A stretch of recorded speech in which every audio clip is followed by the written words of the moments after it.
They hate when you elevate. They stacking up losses, I'm handing them out, yeah, I had to go delegate. It feel like I'm floating, I'm lost in the moment, I swear I could levitate. They never believed that I would really fly, I had to go demonstrate. I had to set them straight. They hate when you elevate, elevate, elevate. They hate when you elevate, elevate, elevate. Yeah, they hate when you elevate, elevate, elevate. They hate when you elevate, yeah. I had to elevate. I'm way too fly. Yeah, I'm feeling myself. Ain't no chance I'm coming down, no. Got a soul view to myself, yeah. Why would I give it up? Why do they wanna come take my place? I work too hard for it, don't need a replacement. This my vocation. Now I got remember the moments was trapped in the basement. Now the hard work is all taking me places. Swatting all blood like we trapped in the matrix. Bet on myself and go ball out in Vegas. Living a life that I'm rich and I'm famous. Don't see the grind that I know that it came with. I ain't make it this far for myself, yeah. I had to prove to everybody else, I had to set them straight, yeah. I had to borrow, so I had to renovate, I know. They hate when you elevate. They stacking up losses, I'm handing them out, yeah, I had to go delegate. All right. We back in the building. Good morning. Good morning, ladies and gentlemen. Good morning, ladies and gentlemen. Salute to my family in the building, man. Shout out to you guys, man. Clap it up to you guys. Let's clap it up one more game. One more game for boxing. Always something to talk about in this sport, right? As we move forward. Shout out to boxing. All right, man. Listen, people are going to creep into the building. It is what it is. Shout out to my man, Swift718, opening up, putting some color in the chat. I appreciate you, man. I like that name, man. I see people been calling me that. I kind of like that name. I ain't going to lie. Ray Jackson on X is calling for boxing fans to boycott the Rehab season fire card. Oh, we're going to talk about that as well, right? I saw that. And, part of the problem, right? And this is the toxic energy that our community seems to be bringing to this space, to this boxing space. It's kind of weird. We'll talk about that. We're going to talk about a couple of things. We're just going to build today. Guys, bear with me. I feels like I caught something. I ain't going to lie. I'm feeling, the sinus is doing this thing. The headache is bumping. You know what I'm saying? I got me some tea. Woke up this morning. Got me some. I ain't going to lie, man. Hit me up with some NyQuil. So I hope I don't get drowsy before the end of the show. But we here for a good time, right, baby? We here for a good time, not necessarily a long time. I got a interesting shout out to Bub. I can't remember his whole name, Bub. I can't remember. He responded to a video I put out and just was kind of like, why can't we just move forward from the Tank situation? I thought it was interesting. The Tank fans always seem, they don't like it when we put a magnifying glass or scrutinize anything Tank does or even comment on it. If it's, if you ain't got nothing good to say, don't say nothing at all, right? And look, I'm the kind of person who kind of lives like that, right? I try not to be a negative person, I try not to be. But it is what it is. Sometimes you got to tell the truth. You got to speak on it for what you see happening. You try to do it with with some empathy, some understanding as much as you can. But sometimes the truth is just it's a big pill to swallow. It is what it is, right? Shout out to everybody in the building. Let me go down and do a little roll call real quick. Eastside Easy, man. Grassroots. Eastside Easy said, let's get an ATP. Salute. What's good, chat? Let's build for sure, man. That's what we're doing over here, man. We definitely got to build, man. Chris Brooks in the building. Grand Rise, my brother, Claymore Rain. Grand Rise to you, Chris, for sure. Ross Clott, my G, my guy, Mr. Your favorite boxer is a bum. And of course, in his most immaculate version of himself, he says Virgil Ortiz is a bum. And he lost his last fight. Salute. What a way to start it off. Salute to J Pitt City. J Pitt City, Ross Clott out the gate. You already know J Pitt, right? Ross Clott sets it off out the gate. He takes no shorts, plays no games, and shows no favorites. Anybody can get it. Anybody can get it. You know what I mean? Shout out to Mr. Big Play Bray in the building. Big Stars in the building. 7-18 in the building. Like I said, putting in that color in the chat. I appreciate you, Swift. Thank you, family. J Pitt City. Let's see. Big Sarge. Echo. Oh, of course, man. Shout out to Echo in the building. You know what I mean? So let's build, man. Man, we're gonna build about a couple of different little things, right? So, like I said, I got a response to one of the videos that I put out there about talking about Tank. Can we move on? Let's talk about the division moving forward. Who does Shakur fight now? What about Keyshawn Davis? How does the division move? He wants us to start speaking about 135 without Tank at this point, right? It's like, why do we got to even talk about Tank? And the fans go there sometimes. Yesterday, some more information came out about Tank Davis. They're talking about, shout out to Blue Blood, I was co-hosting on there, and a lot of other platforms talking about his taxes now, and just reasons as to why he may be in some sort of financial distress of some sort, and needing to be a little bit more active than he's been. I'm gonna be honest with you guys, that's really not my thing, right? I really don't care about his taxes, right? Like, I don't care about his money problems. I don't care about none of that stuff at all, to be honest with you. So it wasn't really my type of conversation, but we building, as a co-host, I'm gonna do my job and hold my side of the bargain up, right? My side of the deal up, but not necessarily that concerned about his taxes or his money, to be honest with you. More so concerned about these big fights being made, and concerned about boxing moving forward, and going back to the top of the heap as far as sports entertainment is concerned. And shout out to Swift, who highlighted what Ray Jackson put on X, about boycotting Riyadh season. And I guess the unfortunate thing about that is that it's not just him, right? He's just representing a whole entire culture right now in the space. And unfortunately, that culture has a lot to do with PBC, fans, right? People who want to support that, who look at that as, that's their black movement, right? The PBC represents all their the activism in their life, their love for their own community. That's what they use the PBC to represent. I can't do that, right? I'm not going to do that, because I just don't see it that way. I just look at it as boxing at the end of the day. I'm not really into that black, white, Spanish, European. I'm not really into all those conversations. But I can tell you this, right? With Turkey Al-Sheikh coming in the game the way he's done, and this last year was just amazing, and what he has planned for next year sounds like he's trying to top what he did last year. I think things are always getting exposed in the space. You'll hear me speak about that, right? Like, even with the Ryan Garcia situation, I never really got upset with Ryan Garcia, right? Never cared too much about what Ryan Garcia did. That's not my business. But I was a little bit more concerned, a little bit more appalled at watching my community, embrace a lot of that nonsense off the strength of putting somebody else down, being Hayden Devin, and, off the strength of that, aligning yourself with I guess your enemy's friends, right? And kind of selling out that way, but at the same time, wanting to, push this campaign of black unity with the PBC, right? It's all fun and games until somebody eye gets poked out. Salute to J Dub in the salute to you, man. You know what I mean? So salute for I think Tank, it's all an act, yeah. And yeah, actually, and I spoke about that too, Ross Cobb, by the way. If you're talking about what I think you're talking about, which is, what if this whole entire thing that Tank Davis is doing right now is really just a big charade? Every time he has a fight getting ready to come up, there's always something. It used to be him coming at Floyd Mayweather, right? But maybe that horse is dead and he doesn't want to keep beating on it. But now the new thing is, let's push. Maybe his thing was, let's push out there that I'm retiring. Let's make it look like I'm low and I'm not interested in the sport anymore, and I'm stressed out. And then really he's just attracting conversations like this and what's happening across the platform, across the whole boxing space, which is everybody's talking about Tank Davis right now and what his future is and what the future of boxing will be without Tank Davis, right? What would the future of boxing be without Tank Davis? So I think we're going to talk about that a little bit today. We're going to talk about boxing without Tank Davis a little bit, right? Since all the fans, all the supporters of the PBC and Tank Davis want us to keep his name out of our mouth, and why do we got to talk about him? And I've always been a proponent to be like, we don't need to really talk about him, to be honest with you. Boxing has so much going on.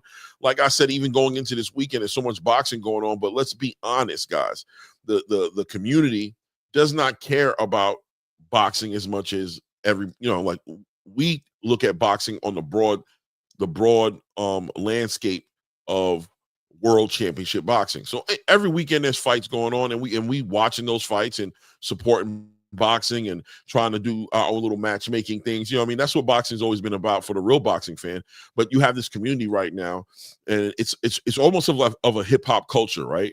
Community, drill music community that's brought that's gone on YouTube and turned boxing into like a battle rap arena, a tribalism, you know what I mean? Not necessarily building the sport, but you know, the opposite, right? Quite possibly destroying the sport.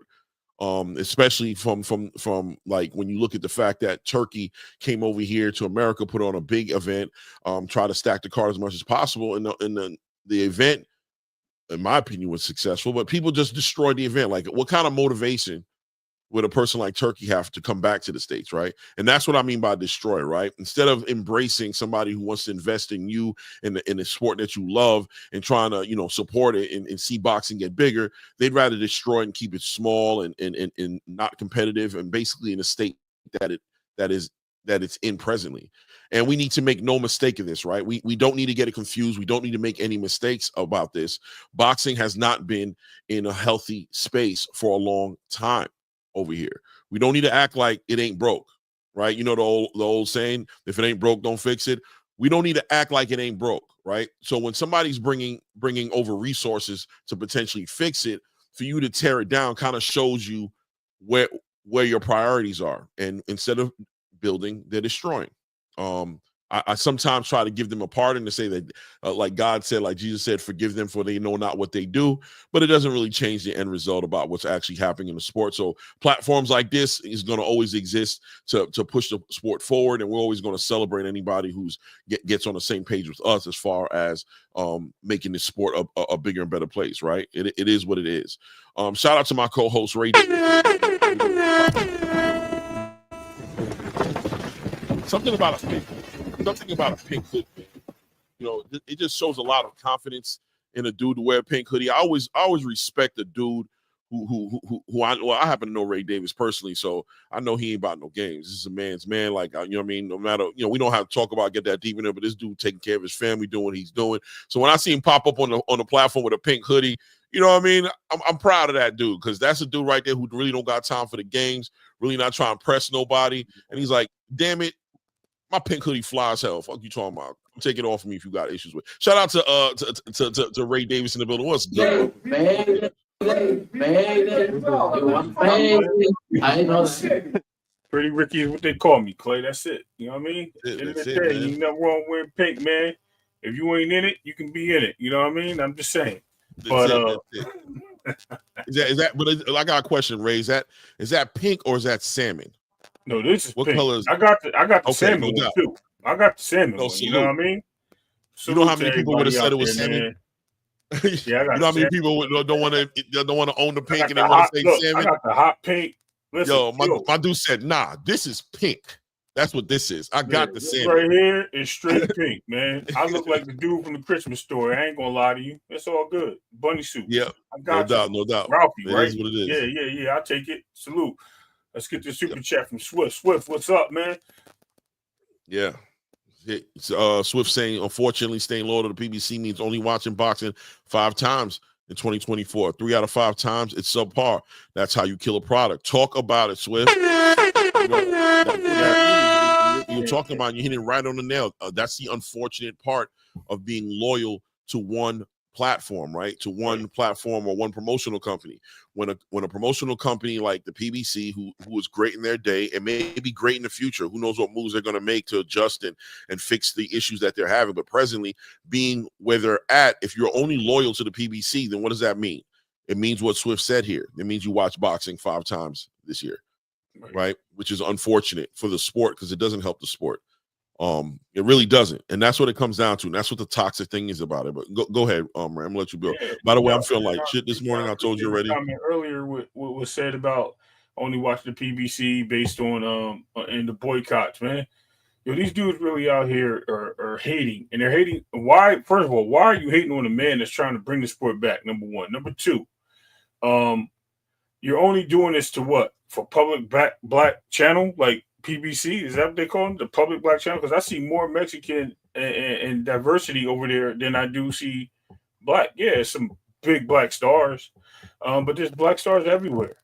You know what I mean? You guys get upset over the nonsense, and then you want to stare at Well, these Ray, let's be honest, right? They're not aligning it with the fighters; they're aligning it with the owner. That's what it's all about. It's about Al Haymon, right? That's what they're looking at.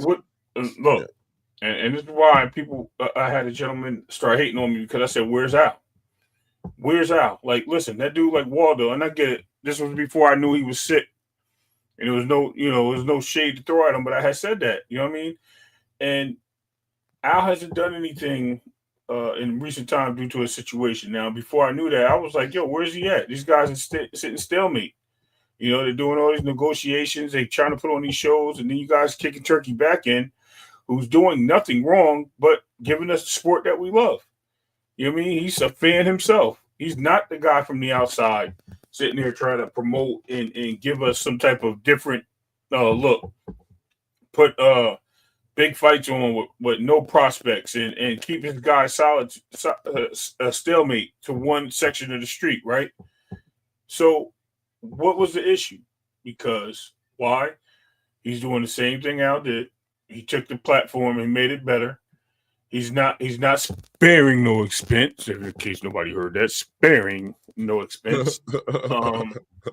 He's out here doing everything he's supposed to do. You know what I mean, for the sport.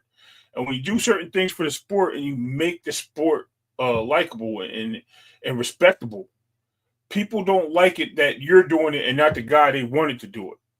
Now he had his run. You know what I mean? It's okay. But sometimes you got to move over. There's a new sheriff in town. That's it. That's all it is.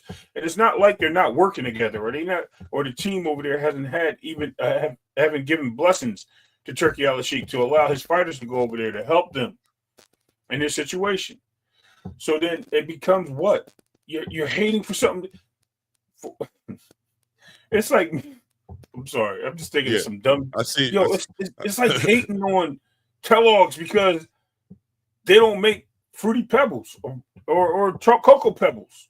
What's the other one? Honeycombs. You know what I mean? Oh, y'all ain't got Captain Crunch, so I don't like y'all. Oh, y'all got Frosted Flakes and Corn Flakes. Boo. Like, not everybody down with all that. You know what I mean? Like, sometimes it's a little different taste of the ingredient to make things better, man. And sometimes you got to sit back and relax. And they watch it anyway. Right. So what are you going to boycott for? What are you going to boycott for? Because they didn't offer Tank to fight? That's a lie. It's not even about not offering Tank to fight. That's not what it's about, man. And I'm be honest with you. It's not even that complicated for them. It's as simple as this. If Al isn't pushing it, if the PBC isn't the one facilitating it, if that platform isn't what we're watching it on, we don't care to see it. They see it as, and and my question sometimes goes like, I wonder if Al Haymon and the people who run the PBC see their fanatics in the same light. Do they feel loyal to them? Being loyal to them no matter what is the most important thing? Do they feel like, do they take them into consideration when they're putting together the fights that you don't want to see, or they're putting together not only the fights you don't want to see, but they're making you pay the most premium top dollar to see these events? Are they taking their fans and their supporters into consideration when they're doing this, right? Because at the end of the day, as a fan, for me, I've always said you should always take your own interests into consideration before moving forward and taking somebody else's interest into consideration. These guys are in the business to become wealthy, period. And there's nothing wrong with that, but we should always understand that that's what it's all about. That it's not about black this and black that. They're only exploiting the topic because it's something that obviously is going to motivate the community to participate in the conversation on the way that they're participating in it right now, and have them believing that paying top premium $70 to $90 for events and fights that they're not even asked for, that is deeper than the actual fights on the card, that it's actually more so about the support of the space. And people take that into consideration, so they'll pay double the price that they would pay for a card that's actually stacked with actual fights that they're going to be excited and actually entertained to watch. Right. Because boycotting it doesn't mean don't watch it. Right. Let's be clear. When Ray Jackson says boycott the fights, he's not saying don't watch the fights. He's going to watch every single one of those damn fights because he's supposedly a boxing fan. He's talking about stealing it. Right. He's talking about Go on your Fire Stick. Don't pay for the pay-per-view. Don't support it. And ultimately, the biggest thing is to discourage these people from continuing to put on events because we want them to go out to business so that fighters are forced and extorted into doing business with the one platform that the customer will be willing to pay for, right? That's what it comes down to. We want to make fighters like Shakur Stevenson. We want them to feel like they can't make money and they can't move forward because they have nowhere else to go. We want them to force them. We want to force them to be on one specific platform so that it can be monopolized, so that they can, let's be even more honest, force them to take the money that the PBC is willing to pay instead of making it and keeping it competitive and keeping it a free market to where there's plenty of platforms for them to perform on so that everybody can level out and there's no more A side, B side necessary conversation. There's more so legacy and who's the best conversations happening. Mm-hmm. They don't care about the legacy. They just want the monopoly of the sport so that they can control it. Absolutely. So that, and what they're not understanding is, Ray Jackson, you're not controlling it, right? At the end of the day, it's Al Heyman. But I get it. In your mind, you're like, if Al Heyman is controlling it, it's just like I'm controlling it because we're the same skin color. Ray Jackson is a straight. I don't even think he's a PBC fan. I think he's more of a fan of Earl Spence. And he's a fighter's fan. And I heard him the way he talks. He's Earl Spence. He's definitely a Tank fan. And I think as far as it goes, and I don't think it has anything to do with the PBC because he don't even like Canelo. He don't like Benavidez. You know what I mean? He put some weird stuff out there for them guys too. So it can't be real. I mean, maybe it is, maybe it isn't, but I'm going by what I've seen him write and post before. But here's the crazy part, Clay. We sit here and we talk about all this stuff, and then it turns out to be, and whether they steal it or not, let me tell you something. Turkey is selling his pay-per-views worldwide. They're not being sold just here in the United States. And y'all got to get out of y'all head that the United States Boxing Association, that is all the people that support the PBC, is no, it can control the global space. Impossible. Get that shit out of y'all head, man. Y'all got to understand what it is. And the whole thing is what these guys do is they think that they have a voice to overpower the world. They don't. You know who overpowers the world? People with the money. And guess what Turkey got backing him up? Y'all got to say it, Clay? Yeah. Okay, sure. Clay got unlimited money. He has money and he spares no expense. So let me explain that to you. And I know a lot of people probably like wondering why I keep saying that. I'm not going to go into details, but it's funny. Look, at the same time, man, let me tell y'all, I don't care who puts on the fight. If you like the sport, you don't care. The problem is it's a takeover in the mindset of you guys. But at the same time, he's sharing the wealth with other promoters, including your lovely PBC. The PBC is having some issues. They decided to do some bad deals, but you guys don't look at the bad deals. You don't look at the reason why other channels have left them. You don't look at the undercutting and fighters not getting paid and put on long-term payment plans and things of that nature. You don't look at that. You only see what's in the bright lights. You only see what's in the front page. You don't open the newspaper up or that magazine or book. You don't turn between the chapters. So as you do and you dig deeper, you find these things out. Like I said, your number one star is now the fourth guy in the car. He might be in the trunk right now, Clay. It might be somebody else that threw up in the car and threw Earl in the trunk. You know what I mean? That was the number one guy 2 years ago. Am I right? Yeah. But yeah, y'all get mad at these people. Let me cook on this for us half a second, right? And there's some good, and that's why I love this community. I really do, man. I appreciate all you guys. The engagement is always so great, and I appreciate, the people who bring like actual intellectual contribution to the actual conversation. I love the scholarship. I appreciate you guys. Salute to you guys straight up. D-Town Funk said something significant here. He said PBC, Top Rank, and Golden Boy all do business with Turkey. They're not hating. So how in the hell are the supporters trying to hate? It's just business, 100%, right? That's what I was saying a little bit earlier. What I was saying was, while they're making it tribal out here, the fan base and the people on these platforms and these content creators keep on stirring up and trying to beat up the hornet's nest and stir it up. The reality is that the people who you think that you look at as representing your interests as far as being a black person, they're not really holding themselves to the same restrictions you guys are holding yourselves to, right? Like Al Heyman and the people of the PBC have no problem negotiating with Turkey and Riyadh. They understand that it's business, and their interest is to make their business flourish, to make their business profitable.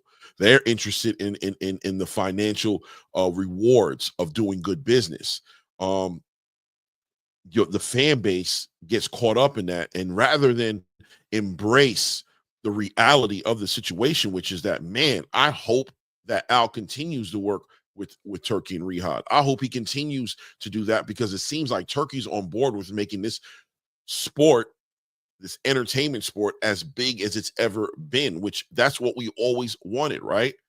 But you guys actually choose something over boxing in boxing, and try to wrap your mind around what I'm saying, that if you're a fan of boxing, the word boxing, if you are a fan of boxing, then whatever benefits boxing is what you should be on the side of. But you've brought in activists, Black Power or whatever race, that energy into the conversation, and you've put boxing to the back side, right? You sit boxing on the side, and you said things like, I'm willing to sacrifice boxing in order to see a Black man get wealthy, right? In order to see a Black man control it, I will let boxing fall over and die in the corner. But you're supposed to be a fan of the sport.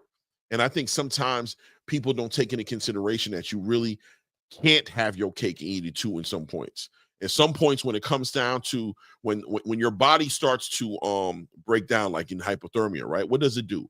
It starts to shut down extremities, and it starts to focus on the most vital organs inside of the body in order to function and live as long as it can, hopefully until somebody comes and helps it, until the weather changes, until the circumstance changes. Let's focus more on staying alive. So your fingers might fall off, your toes might fall off, right? Your leg might go dead, but your body will automatically do this for you. So I'm comparing that to say that boxing in the present space that it's in right now, it's beyond your personal agenda as far as Black Power or whatever it is that you've aligned your thoughts with when you're sitting here supporting and becoming a fan of one platform over the actual sport.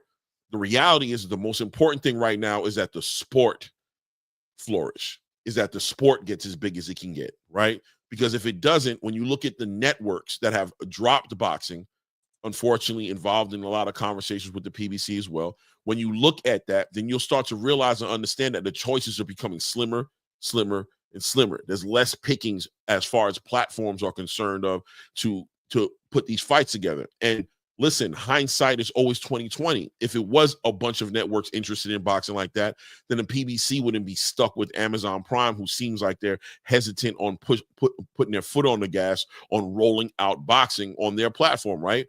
Netflix has denied working with them and said, we're okay, and decided to roll out with boxing with Jake Paul, right? So these things are very real. I'm going to take a moment to go ahead and acknowledge these super chats, man. Thank you guys for putting the color in the chat this morning. We appreciate it, man. It really does help the channel a lot. This is Big Play Bray. Says, let's keep it real. Tank realized he dropped the ball with the offer from Turkey. Ooh. He promised something from he was promised something from the PBC. He now realizes it was a lie too. That's listen. I mean, look, man, I always play the video of how confident he was, and I'm going to play it again in a minute, actually. Let me just go over here with Boxing Hacker. Salute Boxing Hacker, a supporter of this channel. Him and Mr. Big Play Bray, Swift 718, always supporting this channel. I appreciate you guys with the financial support and your contribution to these conversations. He says, is Al Heyman a real person? That's interesting. Kaiser Soze, right? I've yet to see him speak once. He's basically like Socrates. No one knows he exists, but we all hear the stories. LOL. Well, you know what they say about the greatest trick the devil ever played, right?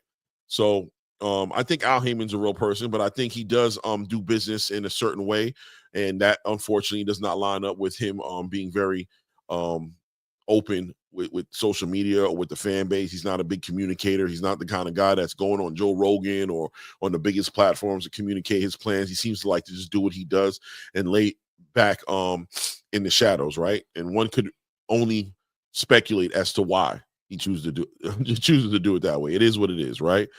But yeah, so like I said, the sport needs to be on the top priority of a real boxing fans priority list as far as what they think they need to be celebrating more than the other thing. It's beyond race. It's about the sport. It's about world championship boxing. You know what I mean? And until people start to realize that, they're going to hate people like me and Ray and Blue Blood. And you know, I'll shout out a couple platforms. I'll shout out Ring IQ, you know, with Joel, Coach Malachi, you know what I mean? People who really support the sport and really want to see the sport flourish are going to always be under the microscope. Even showbiz, you know what I mean? I'll be honest with you.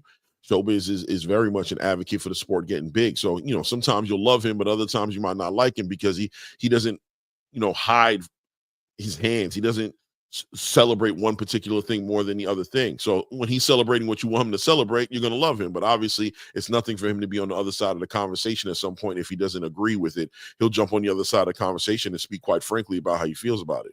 Right? And it is what it is. Clay, I think the most neutral person in the game, champ side, gets a lot of hate from people.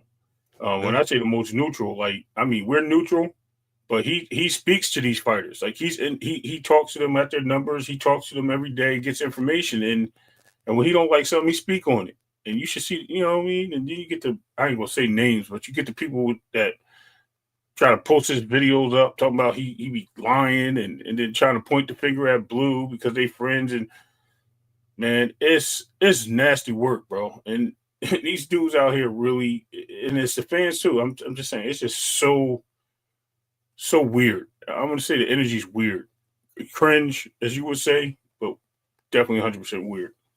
Yeah, let's see here. Raphael 32 says PBC has gone down. They left Spike when PBC had NBC, Fox, and NBC Sports, and lost those platforms. It went down from there. Yeah, man, it is what it is. The business model just, to me personally, and obviously to a lot of other people as well, just wasn't sustainable, and I don't think it's going to show to be sustainable. I think that there's an adjustment that requires, you know, maybe 2 or 3 steps backwards so that they can make 4 to 5 steps forward. That has to be taken into consideration, and what that's going to look like is what it looked like this year. It's going to look like less before it becomes more. And what are you going to do in the meantime while it's doing that? Are you going to sit here and boycott the rest of boxing while PBC goes through its renovation phase, while it's rebuilding phase and putting its things back together? Are you going to just be a guy who watches boxing 3 to 5 times, maybe 10 times a year, and boycott the rest of the space because they don't support your delusional movement? Because it is delusional, because the PBC has no movement except to make money. Al Heyman's in this game to make money. He's a businessman, man. He's not here. He's not Al Sharpton, Martin Luther King, Malcolm X / Farrakhan. That's not who this guy is. This guy's a businessman who's here to make money, bro. He's not here. He's not on board with you. He's not on the soapbox making big speeches with 1 million people inside of Washington, D.C. talking about he got a dream. That's not what he's doing. He's doing business, and he's looking for the best way to sustain what he has, what he's built. And that may involve some of the people that you are trying to put in the crosshairs of the biggest ops that you have as boxing fans. You know what I mean? I mean, time will tell the story. I wanted to I already said that right here. Okay, so what was this here? When these guys place the race card, it's just a deflection, brother Claymore. It's all personal agenda. 100%, Sonny Augustine. It is what it is. Shout out to right-handed downtown Brooklyn. Shout out to 9 Fingers in the building. Dragonfly Jones in the building. Salute to you, brother. YG Knight. I'm not sure if I salute you a little bit earlier. Country Q25 in the building as well. Salute to all you guys. If I miss your name, say what's up. Raphael 32, Eric O. All you guys, man. Salute to all you guys. So it is what it is. But like I said, when I started this stream this morning, I said, listen, they want us to speak about the game without Tank, right? They want us to talk about it without Tank. They say, listen, you guys are always talking about Tank, even though it's his week, right? Let's be honest. I don't think we talk about Tank a lot on this platform, to be honest with you. But it is his week. It's a rollout press conference week for him. Today, actually, he's doing the event in DC. We'll see how that turns out. I'm hearing word through the grapevine that everybody should be there. I don't know about Leonard, but you know, as far as his team, as far as his support, as far as trainers and things of that nature, they should all be there. But it's his week, and you know, obviously reacting to the press conference, I think would have gotten a lot better response from the boxing space if we would have been more so celebrating what we saw instead of criticizing and scrutinizing what we saw. And I just think there was more to scrutinize and criticize than to celebrate, right? Like the event was there. I mean, they announced it, so we know that it's actually happening. They put a date on it. But it didn't check the boxes as far as building up excitement. If anything, it kind of like was a Debbie Downer, right? For a lot of fans of Tank who were like, damn, it's kind of sad to hear that he's going to leave after a year. And it was also a Debbie Downer because people who, are in the middle and don't mind speaking on it for what it is, had to highlight the obvious things, which is why some people are even now starting to speculate that this was done on purpose, right? Because you had to know that if Calvin Ford and Kenny Ellis wasn't there and Leonard Ellaby wasn't there, that eyes like ours is going to see that, right? I'm going to be like, damn, what's that all about? Speak on it. And maybe that does bring more attention to it. But I'll say like this, if that is the case, that's okay. But I think it's a far extent to go to, right? To promote a fight. It kind of just shows you how not pleasing and how not successful, people are really not embracing this fight with Lamont Roach. Everybody talked about Tank Davis, about his future, about his retirement, about fights with Shakur Stevenson. He was getting asked every question except for real questions about what he thought about this actual fight with Lamont Roach, right? People weren't really focused on it that much. And it just shows you the lack of interest in it. But look, if Tank is going to go ahead and retire, if he's being real about it, and I do question as to whether or not that's going to be real or not as well, I don't think he's going to retire. I think there's money. Tank loves money at the end of the day. And I think when it comes down to it, this is always a go-to space for him to go to when he needs to make a lot of money. And he likes to spend a lot of money as well. So he this space right here provides him with millions of dollars, access to millions of dollars whenever he feels like it, whenever he feels like getting in the ring. But let's just say he does move forward and he leaves the sport. Let me ask you this, Ray. Is there a benefit in that? I mean, as much as it would be kind of like, bittersweet to see him go because we didn't get to see him fight against be in the fights that we want to see him in. How does the sport benefit or doesn't benefit? Does it hurt the sport for Tank Davis to leave it? I mean, it's like anything else when you have a superstar leave anything. It seems like the end of an era or the end of the road, and it's a new chapter. A lot of fans will be disappointed. It's almost like how I felt when Michael Jordan decided to hang up the shoes, right, and not play basketball, or when Deion Sanders called it quits, one of my favorite athletes of all time. It's going to feel like worms in your stomach, but whatever they call it, your stomach, butterflies in your stomach. You know what I mean? Like, oh man, like that's my guy. Like I supported him, but at the end of the day, there's somebody else. And I'm thinking a lot of these guys see the familiarities with Kamel Moulton. They see a similarity with that other guy that Floyd has under his belt. So they may continue to support those guys and likenesses of Gervonta Davis, and thinking that they may be what's there for them. As far as him retiring, I mean that's his due diligence. I don't think he's really retiring. Maybe it was something he threw out there because of frustration. We'll find out today. Maybe he means it, and he doubles down on it.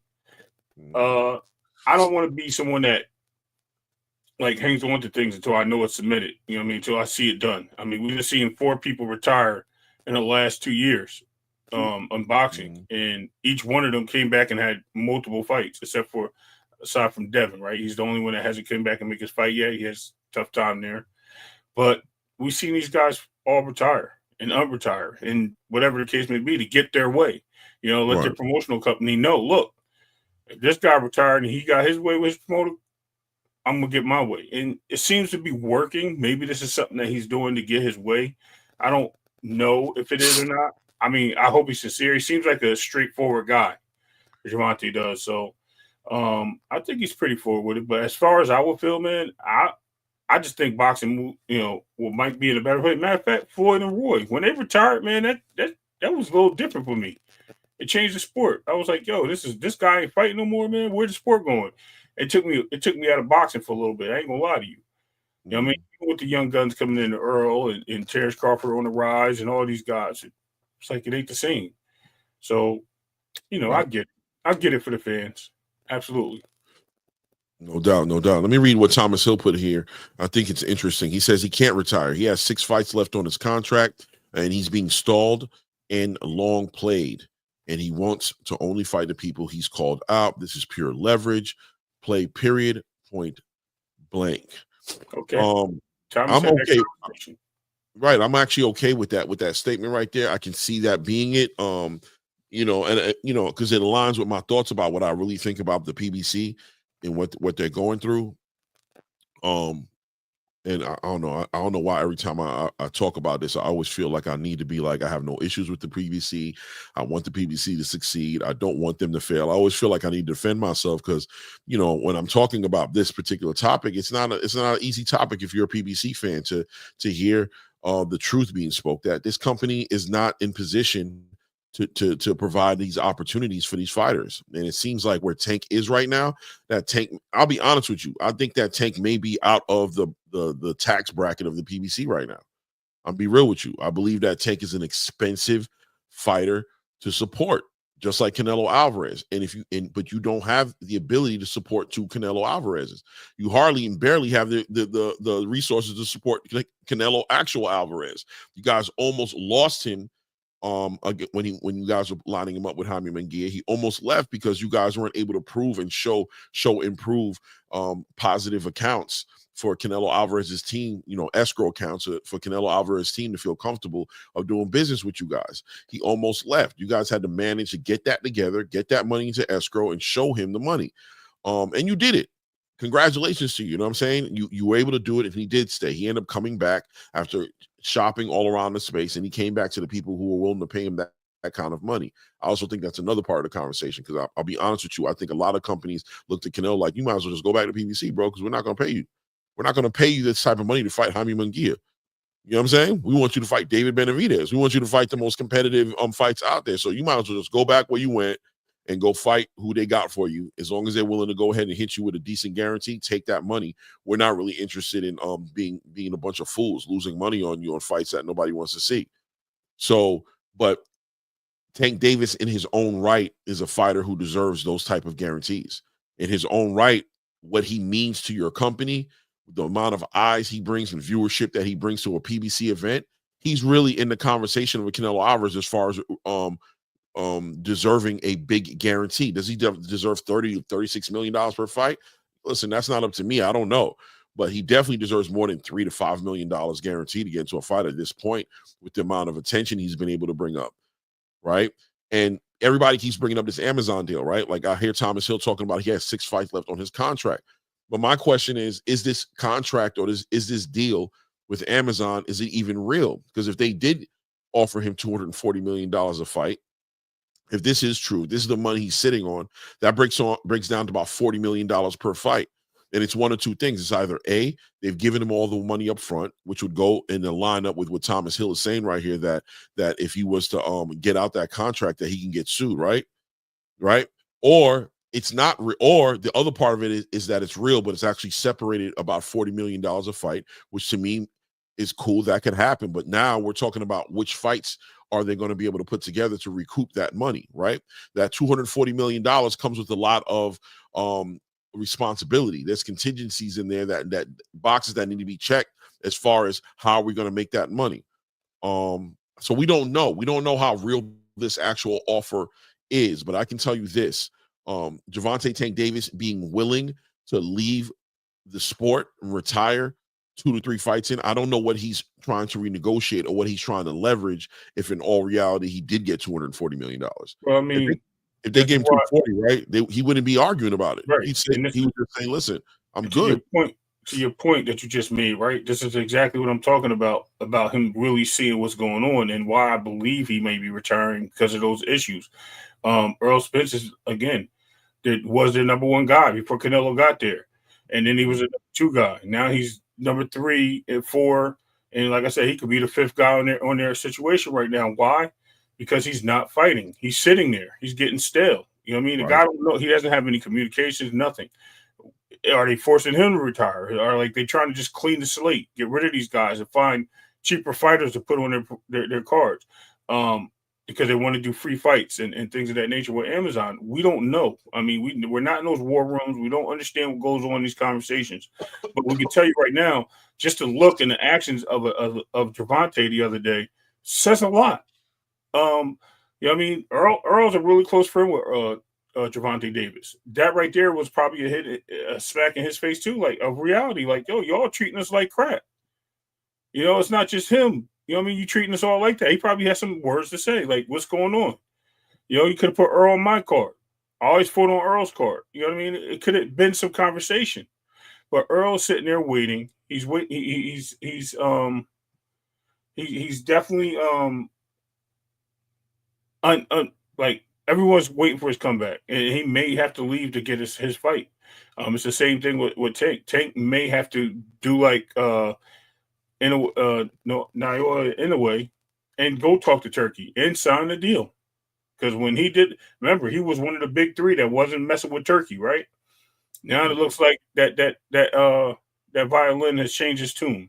So we have to stop really looking at what PBC is and isn't. Yes, they're trying to make fights, but yet they seem like they're restricted. It seems like Amazon really put the locks and the clamps down on what they were giving them, and the budget has changed. They gave, if you look at the Tim Tszyu fight from the first fight to the Tim Tszyu fight to the last fight, it looks very horrible. It's a big difference. And the only reason why I think Canelo's fight looks so great is because the MGM sponsored him. Right. And they paid some of that account so that PBC didn't have to pay all that account. $25 million came from the MGM. You know, the other whatever million came from that channel that he did the deal with down in Mexico to show his to show Amazon fights on it.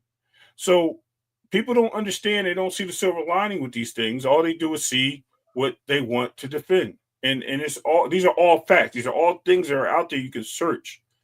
It's not stuff I'm making up. It's not stuff I'm trying to make a PBC out to be bad people. There's just something wrong there in the money. And to have it even backed up even further, Clay, we had somebody in Tank's camp say, this whole time you guys were right. The whole time you guys were right. There's something fishy going on. You guys knew it. You hit the nail on the head, blah, blah, blah, blah, blah, etc. I'm not going to go into details because I don't want to keep pushing the information out there that we had in discussion because, I mean, if he wants his name out there, he can put it out there himself. But he was right here on this channel and said it himself. So, I mean, we're not playing games and we're not making this stuff up, man. It's written out there. Just people are just in denial. And as long as they're going to stay in denial, we're going to have these arguments. Well, I'm not going to, but there's going to be arguments made. Let's put it that way. And I'm glad you said that as far as what we're going to do because it does get exhausting at times. I'll be honest with you. The past 2 days, I'm going to be honest and transparent with you guys. It's been draining. It's been exhausting and draining to be on this topic. The Tank Davis topic is a draining topic because, unfortunately, what people don't want to understand is that it's not a good look what's happening over there. It's just not. It's not been getting better. It's been getting worse. And how can we have these conversations and not attract the detractors that are going to come over and say you're hating, you're doing this, you're doing that? No, bro, we're not. We're telling the truth. We're reporting it the way we see it, and we're calling a spade a spade. But I really don't even see the need to do that all the way. But it seems like you guys would rather us. I know you guys wouldn't rather us just not talk about Tank. I know. But you just want to do that. Why? You want us to just talk about him in only a positive way and just celebrate him and talk about it in a certain way. And it's just difficult when you see so many things going wrong. You know, the rant about Shakur Stevenson was unfounded. It literally told you if you're a fan of boxing, it let you know that he's not interested in fighting Shakur. How can you be happy about that? It's literally saying, I don't want to fight him. I don't care to fight him. Whether you think it's because he's scared of him, whether you think it's because he thinks he's above him and Shakur's beneath him, whatever your reason is, the statement still was not a promising statement in the spirit of potentially seeing these guys square up in the future. So what are we going to comment on that? But damn, bro, that's kind of crazy. You know, a lot of people that I talk to have said this to me. Fans of Tank have said, damn, bro, they really feel like he's taking the bag and running with it. Like he did. We supported a lot of fights that we didn't care about that much, but we all looked at it like he was building towards something bigger. And it looks like right when it's time for him to actually pay out, he's going to go ahead and leave. He's going to quit and leave and not give us a fight. A lot of his fans were saying that to me, right? So I don't know what you want me to say except for what it is. I'm not trying to knock him. I'm just trying to give you guys my perspective on the situation and what's actually happened. It is what it is. You know what I mean? Echo says Clay's Tank's coaches that that don't want that fight. I think it's the usual suspects. Echo, I'll be honest with you. I think it's the coaches. I think it's Al Heyman. I think it's Leonard Ellerbe. I think it's Steven Espinosa. I think it's everybody who's actually involved in the business of Tank. I'll be honest with you, that all play their part in this situation, to where it looks like from the outside looking in, Tank is not getting what he wants. Right. And he's willing to retire or front like he's retiring in order to make things change inside of his camp. This is not something he's doing in response to the boxing space, because the boxing space doesn't have influence on him that much. He's responding when somebody says, I want to retire, right? That's something you do when you want to disconnect the present situation that you're in. When you want to stop the situation that you're in on a business level. You don't retire from the sport to make Ray Davis mad. You don't retire from the sport to make Claymore Rain mad, right? You don't retire from the sport to make Thomas Hill eat his words or make Mr. Big Play, oh, damn, come on, man, I didn't mean. That's not why you do that. Who is it going to affect directly if Tank actually pulls the trigger and retires for any moment in time? When you saw Shakur Stevenson respond by saying he was going to retire, that wasn't to make us mad or make Tank mad. That was a direct message to Bob Arum.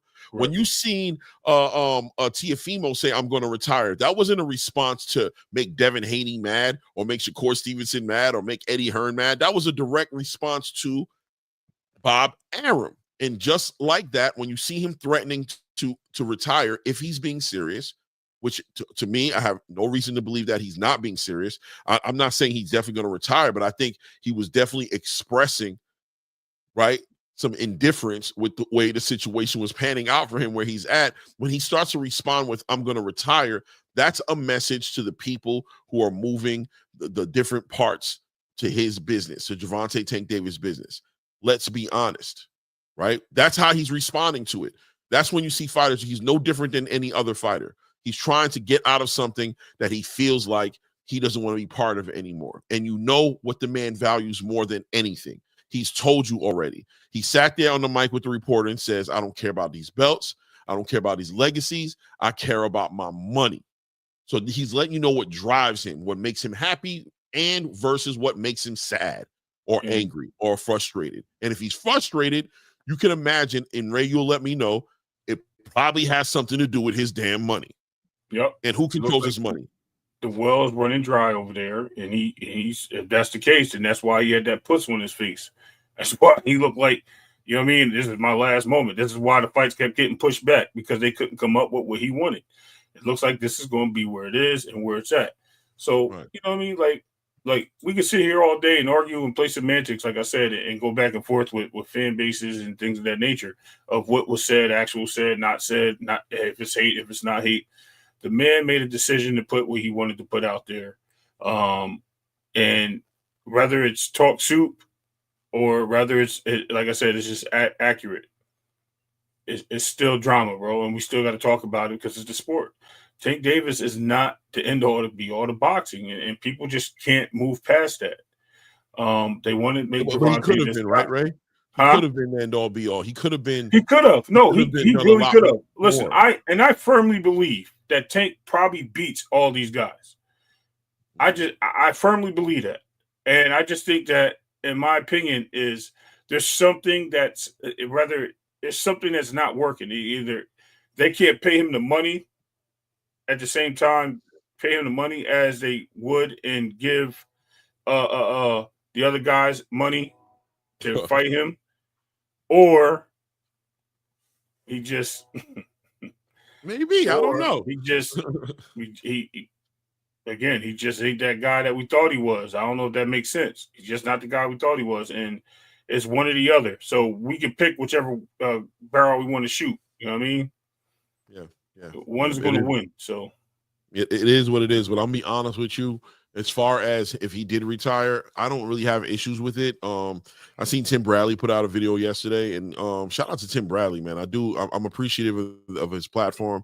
I like his take. Sometimes it's a little raw, and I don't agree with everything he says, but he speaks from the heart. He means what he says, and he spoke towards the Tank situation and said that he was actually quite relieved. And the way he kind of spoke about it, in my opinion, was he kind of gave Tank more so respect on telling the boxing game who he is and what we should expect from him. And we need to learn to embrace somebody who's honest with the space. There's a value in honesty, right?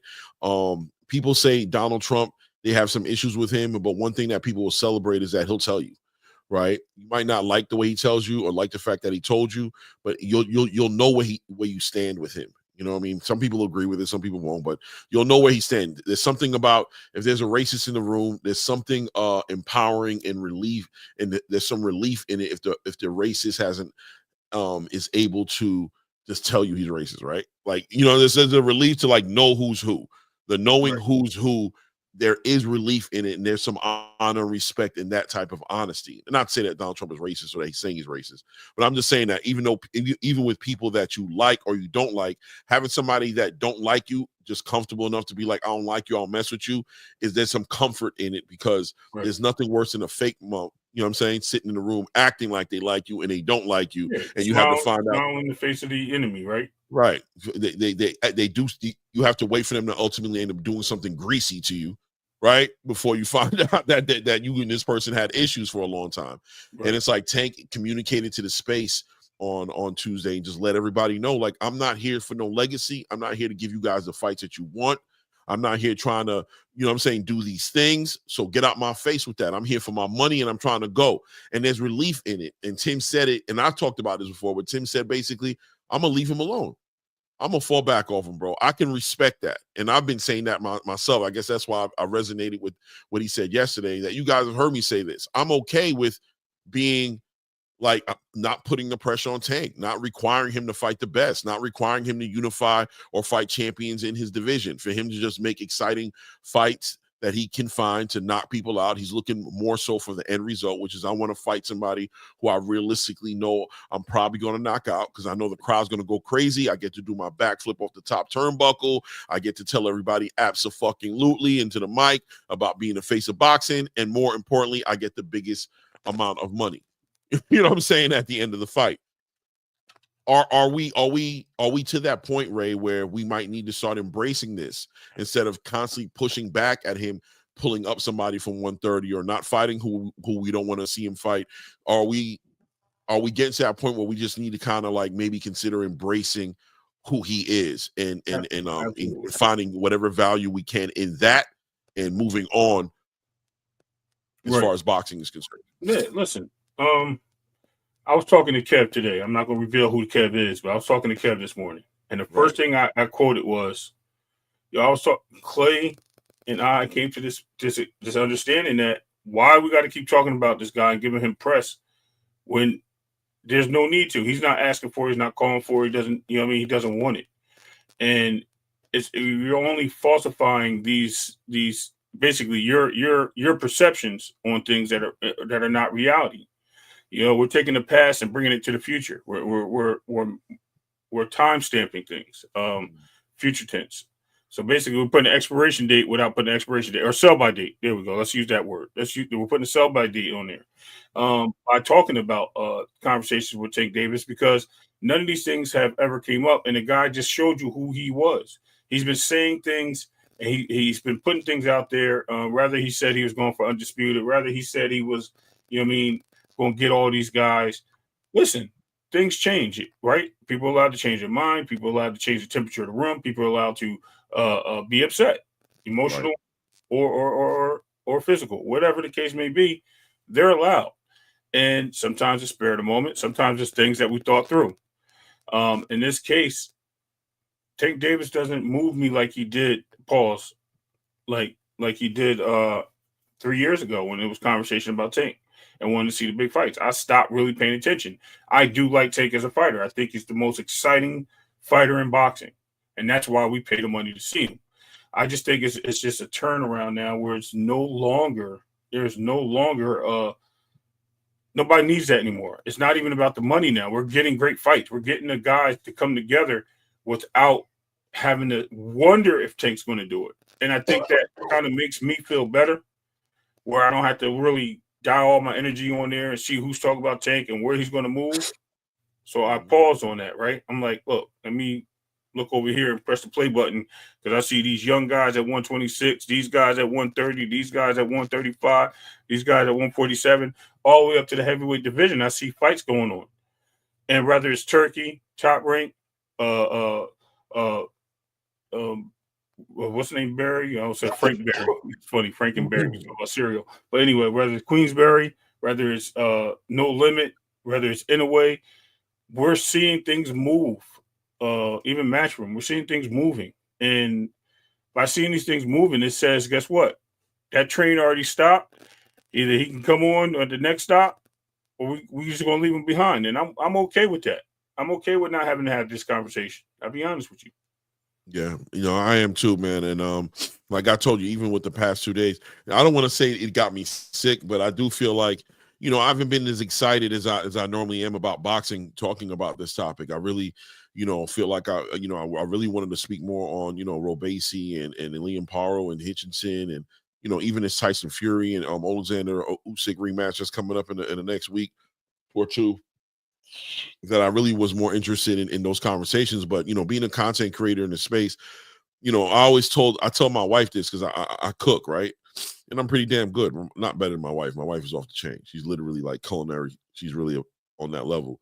But I get pretty busy, and she every now and then she brings up like, babe, maybe we might want to open a restaurant. That'd be something we could both be passionate about.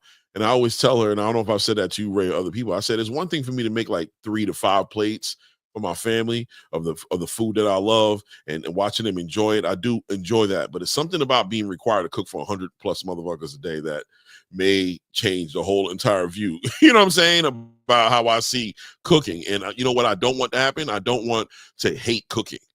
You know what I mean? That's something I like to do in my leisure time. I like to pour me a drink, chill, throw some sports up on the TV, you know what I'm saying? And get all my ingredients. You know what I mean? I like to do that, right? But you make me have to cook for 100 people. I don't know how it's going to be week 2. Week 1, I'll probably be kind of excited. You know what I'm saying? But week 2, I might be looking at these people in the kitchen. Like I might start skimping out on the ingredients. The love might not be there. So it's not going to be the same meals because everything is just going to start becoming a damn weight on my shoulders, a damn responsibility and obligation. Dare I say job, right? So, with this boxing space, sometimes as a content creator, we have a great time. We have a great time talking about boxing. That's what me and you love to do. But every now and then we get those topics that we just have to speak on because it's what's going on in the space and it's draining, right, Ray? It's just like, we got to deal with all the hatred, all the pushback, all the jackets that are getting put on top of us, all that. But we still just trying to weather it, walk through it, make it through it, because no matter how you guys want to break it down, this is Tank's week. It's the week to speak on Tank Davis, bro. He is the hottest topic of the week. He has a press conference today. He had one on Tuesday. There's all kind of speculation and conversations and interviews building around this, and we got to speak on that. You know what I mean? As well as the other things going on in boxing. So, yeah, man, just know that from time to time, I understand and start to realize that the job of being a content creator in this space is great for the most part, but it has its moments where it's just like, I would rather just sleep this week. You know what I mean? Go shoot my gun and not even come up live, you know what I'm saying, this week, because I don't really want to participate in the foolery. Right, Ray? I just thought about something I heard, Clay. And shout out to Thomas Hill, man. I know, and no disrespect, I ain't putting his business out there, but, I think he understands that whole model that you just said. It made a lot of sense to me, and I know he understood what you're talking about. On another level, I was listening to somebody earlier in the week, and I remember them saying, if you're not talking about Tank Davis, you're not an American boxing fan. I said, what? You're not an American boxing fan if you're not talking anything around or with Tank Davis. Right. But Tank Davis took himself off the internet. Tank Davis has been the one who's been quiet. Tank Davis has been the one that's not given us anything but speculation and things to have opinions about. Right. It's never, only thing we hear is what we heard. Again, this is like trying to bring the past into the future. We cannot bring that there because that was there. We haven't heard anything until what? Wednesday? Tuesday? Right. So now we're trying to take that and say, hey, this is what we got to do. This is what Tank is, this is where he's moving. That's the latest information. That's current. All that other Right. stuff is from November, October, whatever, September. Actually, September. We haven't Right. heard anything. So we have to. I'm not telling nobody how to run their shit. So let me Right. be clear. But I like talking about the sport. I like building the sport. I like trying to get people to be entertained about boxing. I don't have to key in on one athlete and just say, "Hey," because I share a melanin with another fighter, pause, and I share a culture with another fighter. I share, you know what I mean, support for this fighter with other platforms and other people that I have to just dial in on this guy and just stay there and just pause again, stay there and just show my support just for that right there. Even if I have questions or I disagree or any of those number of things, right? But yet we see the patterns. And now that we have this information, the story has to either change because it could be a nice ending to this story, or it could just be, you know what I mean, what we thought it was. And I hate to predict things that we have so far. And it's not about us, you know what I mean, trying to claim validation on these things. It was just the writing on the wall and people were in denial, Clay. And now I'm just ready to leave it alone. I really am. And I really don't care. I'm being honest with you. Yeah. It's either love or hate. Yeah. I think, what Big Dre's saying, that there are more boxers than Tank. It makes for an echo chamber. If everyone's talking about him, it's either love or hate. Yeah. At the end of the day, bro, it's news. It's information for me. I'm just giving it. I'm just speaking to it from what I see, bro. That that's all I'm doing, and man. I couldn't imagine. Sometimes the jacket people try to put on you is just like, there's something about knowing and somebody else trying to tell you what you know, or trying, there's something about it, right? It's something about knowing what you're doing, why you're doing what you're doing, and where it's coming from, and somebody trying to say to you, no, that's not why you're doing that. You're doing that because of this. It's something weird about that, right? It just I don't know if anybody can relate or understand, but it is what it is. But right, there's just something weird about you doing something for one reason and somebody saying that's a lie. You're doing it for this reason. The arrogance and the amount of determination somebody has to project a version of you on yourself beyond your control or beyond your understanding, to just literally make it no, you're lying, this is what's going on. That becomes comical within itself, right? It is what it is, but it does become very comical because it's like, really? You know what I mean? I put my jacket on because it was cold outside this morning. No, you didn't. You did it so you could flex your new jacket on us. What? But it's cold outside. Yeah, but you could have done something else. You could have left that jacket in the closet. You could put on a sweater or the ugly jacket that I've seen you wearing before, but you decided to wear your fly jacket today, and you trying to convince me that you did that because it was cold. Stop playing with me. We all know you wanted to flex on me with your new jacket. What the hell are we doing out here, bro? What in the world is going on here? And I want to throw something out to you, Thomas Hill, Rick Timms, and anyone else in the chat that may know it's the middle of August, though. I ain't gonna lie. If I put on my brand new jacket middle of August, I'm probably flexing. I ain't gonna lie to you. Yeah, no, I just want to ask this question real quick. Like, maybe you hear me? Yeah, I hear me. Yeah. Okay. So I wanted to ask Rick Timms, Thomas Hill, anyone else that may have the answer, even you. Didn't Tank a couple years ago say that he wanted to retire around the age 30 or something like that, or somewhere? That was his goal, right? Right. So we can't look, if that is true. I mean, we can't look past what his goal was, what he wanted to do. He wanted to stop at a certain point, and whether he got these guys in the ring or not, it is what it is. Like, we have to be ready to move past that, and I'm good. So he froze a little bit. Probably a little after 30. I wasn't too sure, but yeah, your connection's coming in and out. You're breaking up a little bit. Okay, you're breaking up a little bit. You probably come back on point, but you just had a moment. But it is what it is. Let me see. Yeah. All right, but yeah, man, I just wanted to make sure that I wasn't the only one that heard that, and maybe this is something that he always planned. There's no need for me to get Yeah, I mean, I think he planned it. I think it's a little bit of everything, to be honest with you, Ray, right? I think he's planned it. I think this is where he kind of wanted to be at this point. But I do believe that the impulsive outburst, I'm going to call it, on Tuesday about how he felt and what he was going to do and make a move, I think that had a lot to do with the personal business not being what he thought it was going to be. I think when you're talking about somebody who was talking about having GTD promotions and having fighters and helping to promote fighters, him going from that conversation into I don't even want to do it at all anymore, you got to ask yourself who pissed him off, because he's been off of social media. He hasn't been really politicking with fans. He can't be upset with the haters, but so much it has to be more so the inner workings of his life and the inner workings of his dealings, as far as the inner workings of his relationship with boxing, which have nothing to do with Ray Davis and Claymore Rain, right, or Blue Blood Sports, or any other content creator or fan base that's speaking on it. It has to have more so to do with the people he's dealing with more regularly when it comes to his personal business that he has some disagreement with. Hunter Young says Tank fighting and beating Shakur could end up making Shakur a very quick has-been. Casuals won't watch him after that because he isn't exciting enough.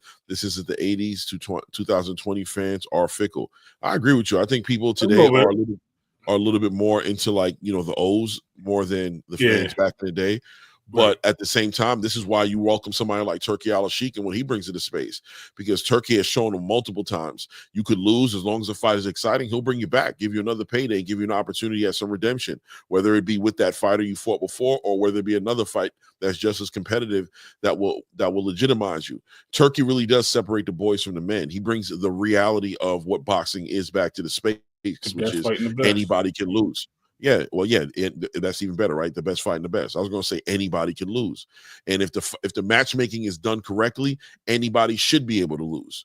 You know what I'm saying? But when it's made the other way, it's kind of hard to imagine one person losing over another person. It's like you kind of know what it's going to be, and it kind of hurts Vegas a little bit, in my opinion, right?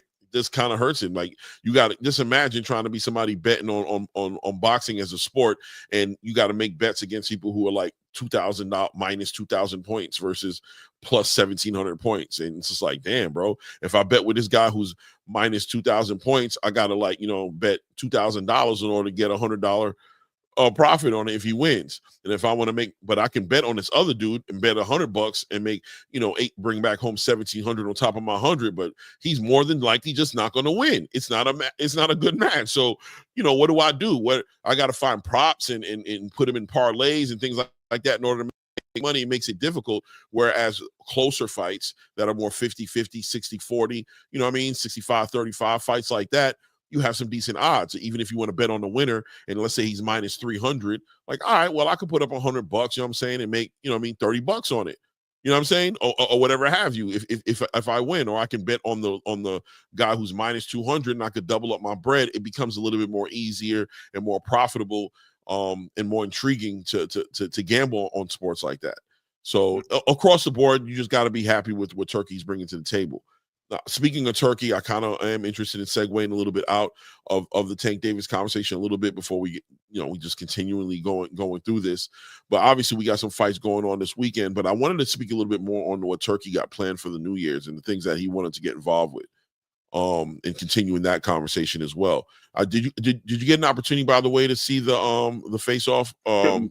Which one? The conversation between Tyson Fury and Alexander Usyk. No, I missed it. When was that? Yesterday? It was like 2 days ago, like day before yesterday. Yeah. I was probably stuck on the Tank thing watching that. Right. And I told you I fell asleep.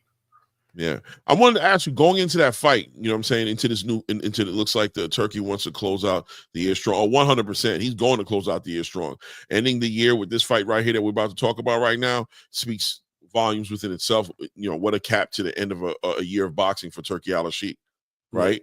But going into that fight, first of all, who are you leaning towards to win that fight right now? Have you thought about it? Have you seen what he's thinking? I think Usyk gets this one. I'm sorry, Tyson Fury, I think gets this one back. I think they make a trilogy out of this. Now, let's go into the last fight real quick, right? The last fight between Tyson Fury and Alexander Usyk. As you was watching that fight, and going down memory lane, I don't know when the last time it is that you saw that fight. I don't know. For me too, might have been that night, or I might have watched it the next day again. But a lot of people, obviously it was a close split decision, right? And the big telling part in that fight that probably got Usyk over the top to be the winner was probably that damn near knockdown, or the official knockdown of Tyson Fury. So outside of that moment that Alexander Usyk had in that fight, where did you see the fight still going Tyson Fury's way at that time, or was it pretty even? He was to me it was all Fury. It looked like Usyk was confused on what he got in there with. He didn't know how to deal with it. Maybe he came in on it was a bad moment. I don't know. All I'm telling you is that he didn't look like he was happy in that ring. And then all of a sudden he started landing some shots. He found some openings. He found something, and he just kept going for it. And maybe it was he seen Tyson Fury breathing heavy. Maybe he realized that, hey, Rach. He took salute, Rachel. Maybe he realized that weight was a big play into him absorbing his overhand right, and he just started throwing that overhand right. And once he found that one trick pony, as they call it, right, Tyson Fury ended up not having a defense for it. So, I mean, that's how I see it. I think Tyson Fury comes in here with more weight. I think he puts weight back on. I think he knows he can control the ring. He knows he can utilize his jab. He knows he can not allow Usyk. I don't think he'll allow Usyk to use that overhand again. And I think he finds a way this time. But in the last fight, I just think that's what it was. I think Tyson Fury had that fight under control until he got into a certain range and allowed Usyk to use that overhand right. Well, it was the overhand left that actually called left. I'm sorry, left. Right. I think that was the one that dropped him. I thought the right was coming through. Was it the left? No, it was the left. I mean, nothing really dropped him. It was like 10 punches in succession. That's the first time you can see somebody got knocked from pillar to pillar. I can tell you that. Right. It was a lot of lefts and rights involved in that conversation when it comes to that, right? But I'm gonna be honest with you. I thought Usyk I think Tyson Fury and Alexander Usyk, the first one was more of Alexander really trying to adjust to what he was dealing with for the first time, which was this 6 foot. I don't know if he's 7'5", 6'9". Yeah, this tall behemoth, light on his toes, agile, jabber, puncher / giant that he was fighting against, and it was his first version of Tyson Fury. He's never fought a Tyson Fury before, and he had to figure out.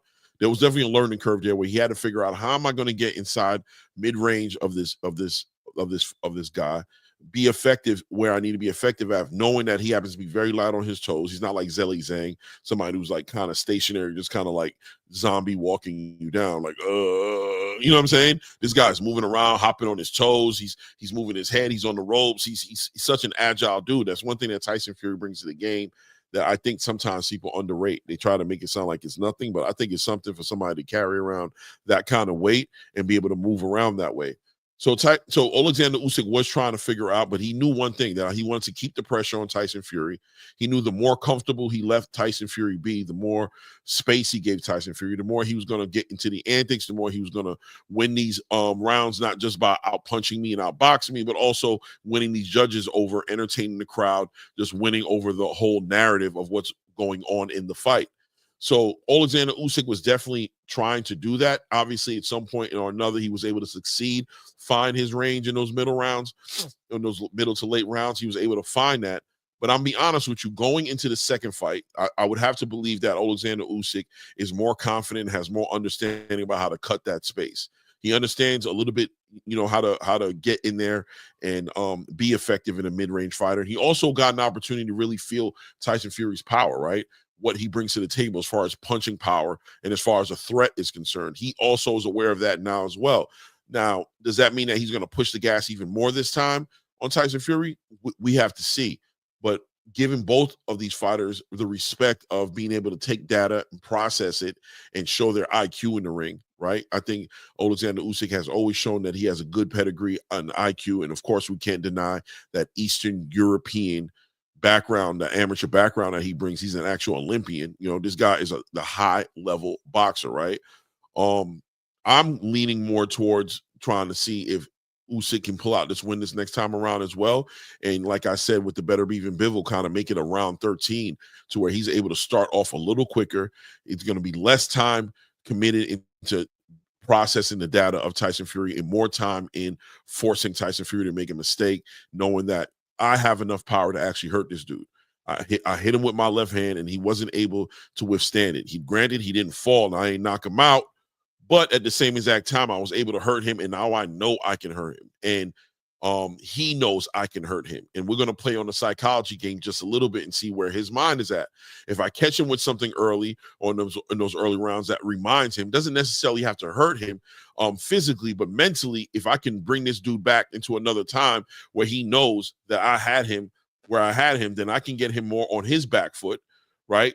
Which allows me to bring that pressure, cut that range a little bit more, and ultimately, land a more a shot with a little bit more resolve on it. I can see Usyk stopping Tyson Fury in this fight. I'll be honest with you. I can see it happening. Or at least knocking him down multiple times, because I think he just understands now that his boxing and Tyson Fury's boxing is damn near on the same page. The only thing Tyson Fury brings, the edge he brings, is the size, and you can neutralize that. You could neutralize that just by turning it mid-range. He's not a big inside fighter. You know what I'm saying? He's just going to try to lean on you, grab on you, and do those things. But it seemed like Usyk was able to deal with that as well. Big problem. He puts that weight on, Clay. If he puts that weight on and he leans on him, it's going to be a problem. Usyk's going to have to attack the body. Like I said, you started noticing, and I think even Mr. Big Play said the same thing. You can see Usyk Fury got tired. And I mean, Fury's going to have to lean on Usyk, by the way. He got tired, and I think that's when he started taking advantage. He noticed that. It was like he did the weight cut, and he might not have been adjusted to his new weight. So I think he's going to come in here with his weight back to closer to 3, whatever it was. He's going to go in there. He's going to utilize the jab still. And when he gets close, he's going to put that weight and lean down on Usyk. He's going to hit him with body shots. Usyk has to be smart enough not to try to hit him with that overhand, but try to break the tree down, right? Chop the tree down. He needs to attack the body. He needs to make him gas out again. If Usyk does not do that, and he thinks it's going to be all shine and dandy, you're going to see Tyson Fury dancing. And I think that was another thing he did. He did a lot of dancing and taunting in the ring, and I think that right there kind of took some of the energy away from him too. Because you've seen him drink, I think it was the 7th inning, he was like a different fighter. He wasn't doing as much. He did a little arm. He couldn't even bring his arm all the way around at that point. So it's it's definitely looking to me like Tyson Fury gets his revenge on this fight, and I think he does it with smart tactics and take my old back, bro. We split now. And now we go for the third one, right? It's going to be an interesting fight, to say the least. It's going to be very interesting to see those guys come together. What do you think about Madrimov and the Serhiy Bohachuk situation? I think that's a pretty interesting situation. Obviously, now that Madrimov has a scheduled date for February 22nd, it's kind of looking past Bohachuk a little bit. You got to think there's got to be a little edge coming over from that team. Like, damn, you guys really kind of looking past us, thinking that you can jump into another big fight. What do you think our fight is going to be? Like, stylistically, we've seen Israel Madrimov show multiple different phases to what he does. He has the boxing style that we saw against Terrence Crawford, but he also has some power and some pop, and he is willing to walk down the right opponent. Serhiy Bohachuk is somebody who's probably going to be a little bit more. He's on his boxing game as well, his combinations and letting his hands go as well. But he seems like somebody who's kind of there to be punched on a little bit more than Terrence was.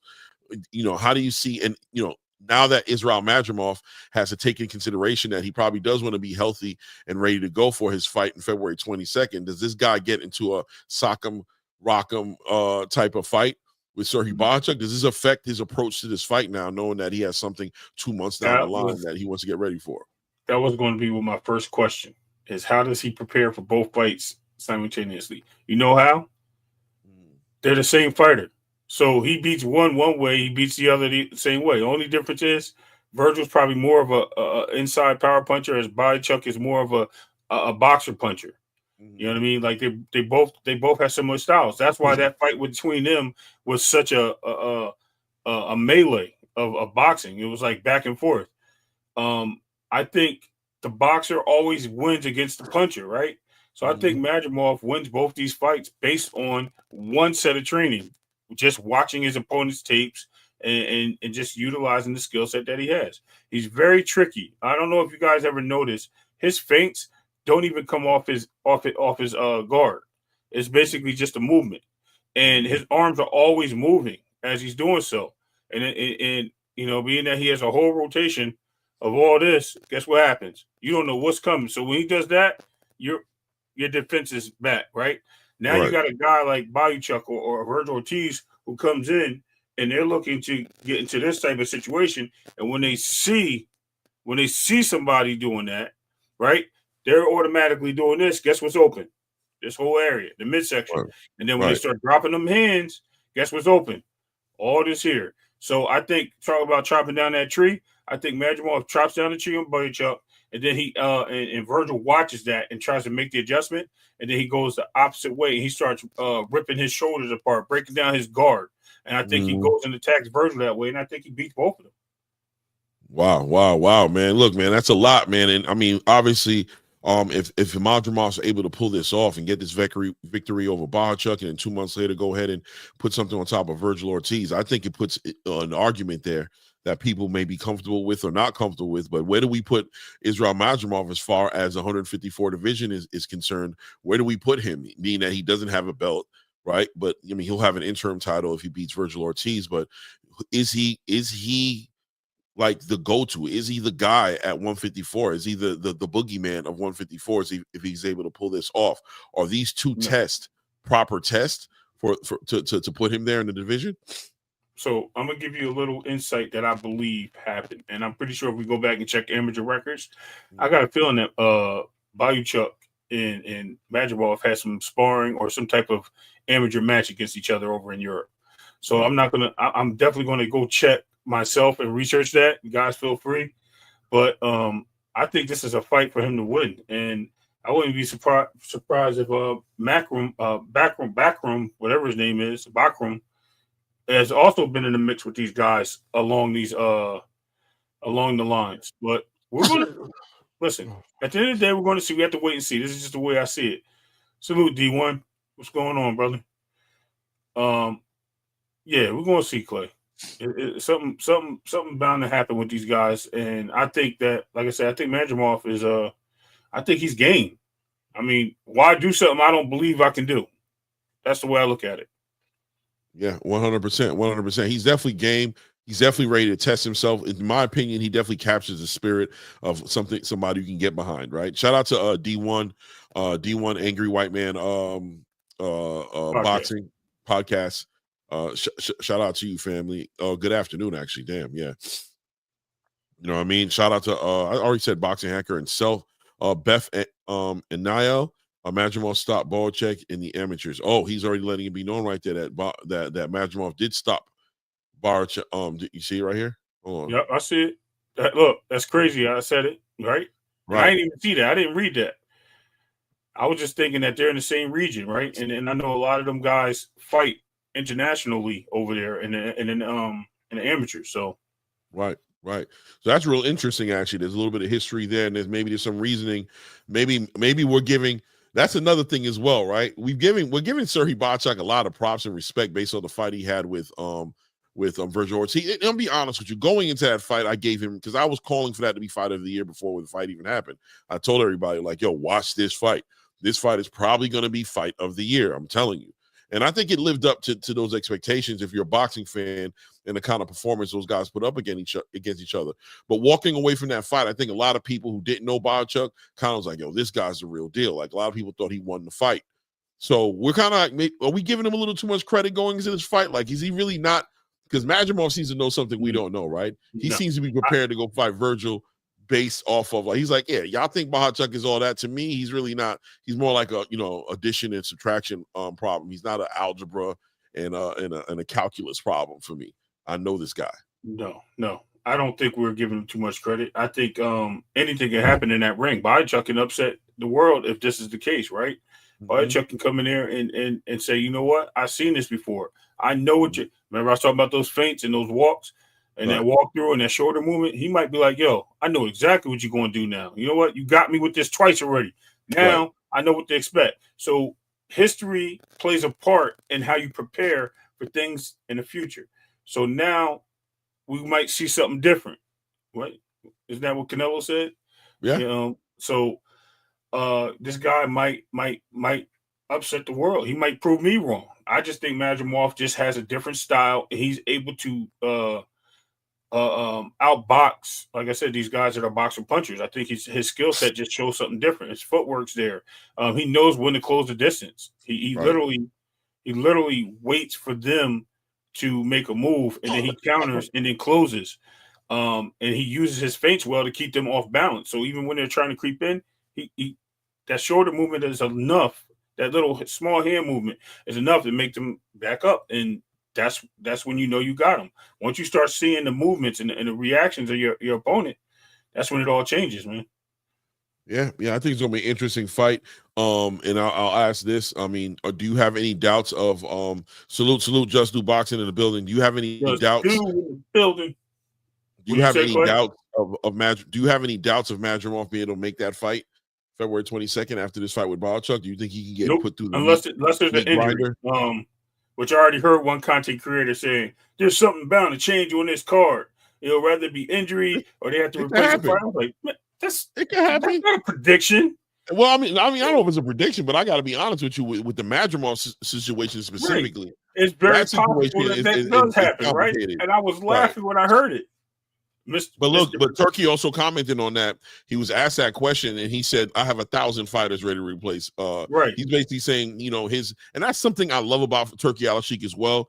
And I mean, obviously, we are talking about Turkey Usyk while we're talking about all these fights. We're really highlighting, Turkey Usyk's influence in the space when we're having these conversations. So this is not even a segue, right? This is just to say that Turkey says that the reason he put this fight together with Madrimov and Virgil is because he promised Virgil Ortiz a fight. And he said he was very determined to make sure that this guy gets a fight. He wasn't going to let Duran Boots Ennis pulling out of this fight, which the more and more this Duran Boots Ennis situation unfolds, I'm not going to lie, it's looking worse and worse for Duran. I'm being honest with you. It doesn't look good for him. Even Turkey had to comment and keep it 100 and say, like, this dude just stopped answering the phone call, that he did actually agree to making this fight happen. And instead of like communicating with Turkey and saying, this is where I stand on it, that his indecisiveness has actually brought a little bit of contentment with Turkey. Like Turkey's starting to feel very close to being like Tim. You know how he is with Tim Tszyu. Yep. Like Turkey's kind of on that, I respect you. I want you to respect me, and you leading me on to believe that this fight's going to happen. And all of a sudden you're not answering the phone. Your team falls out of communication.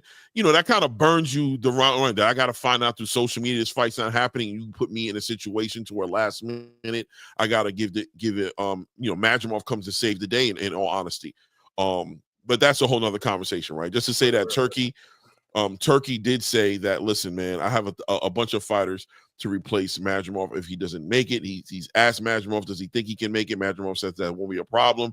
So right now, Madrimov is on the calendar, but if he doesn't, I'm interested on who he replaces Madrimov with as well. Have you even let it run? You probably haven't, right?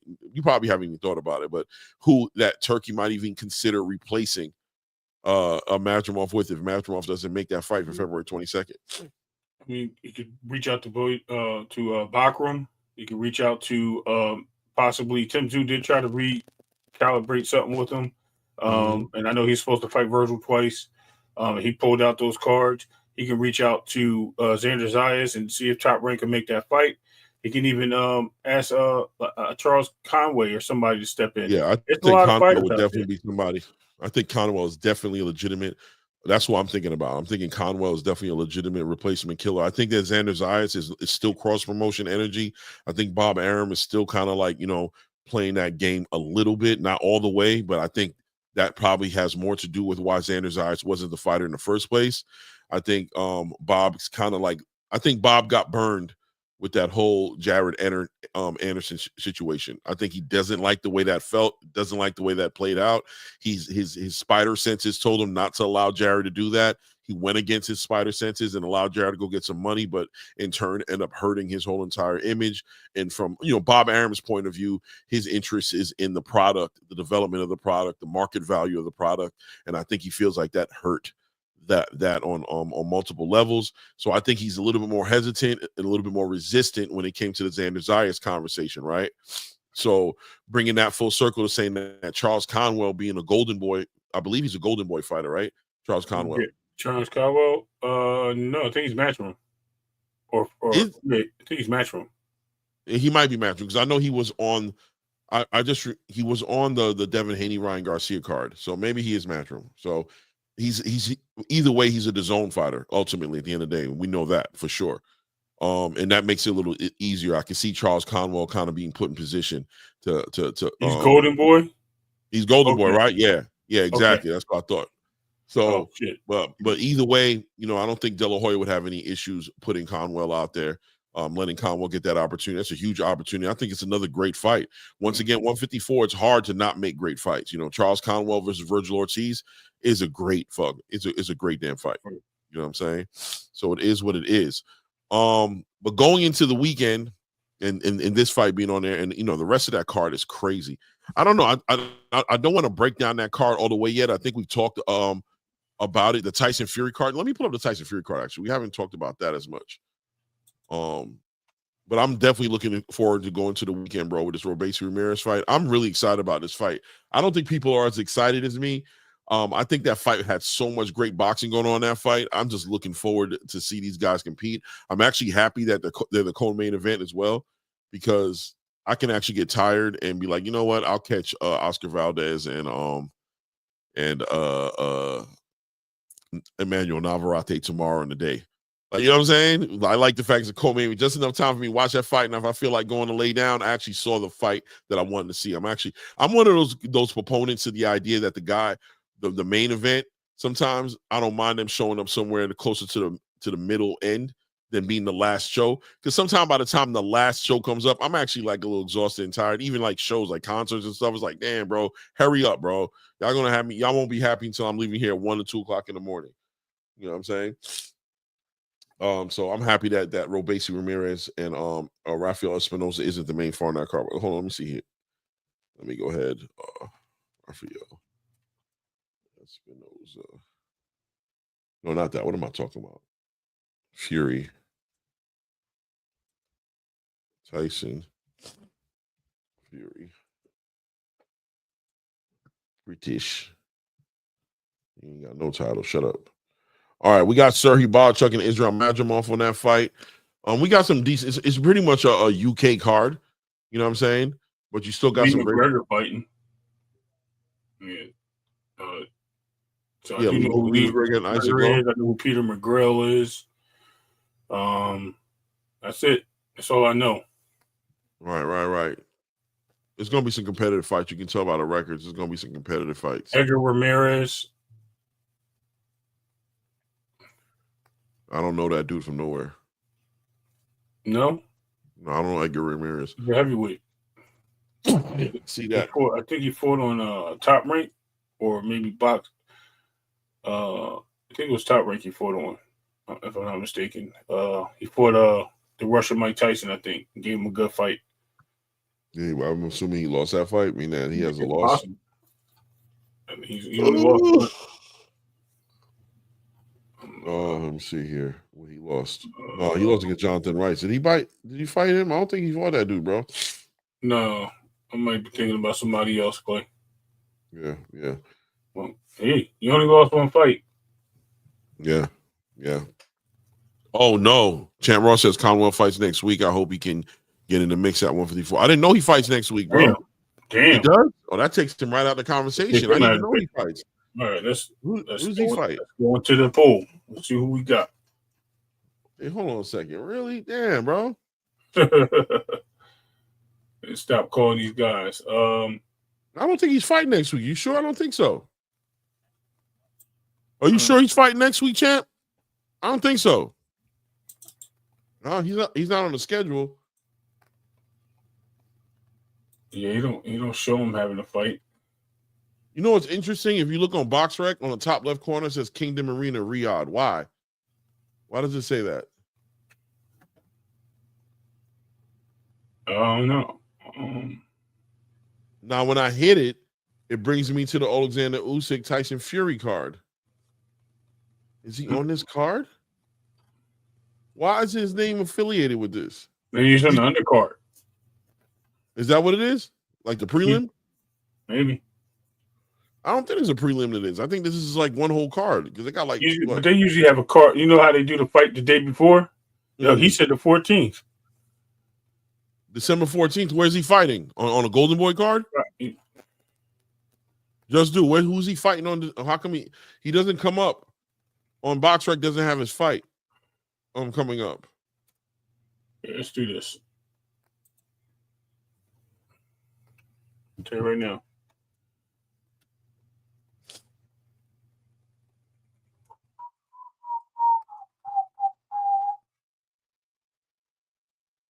Damn, that one caught me by surprise, Clay.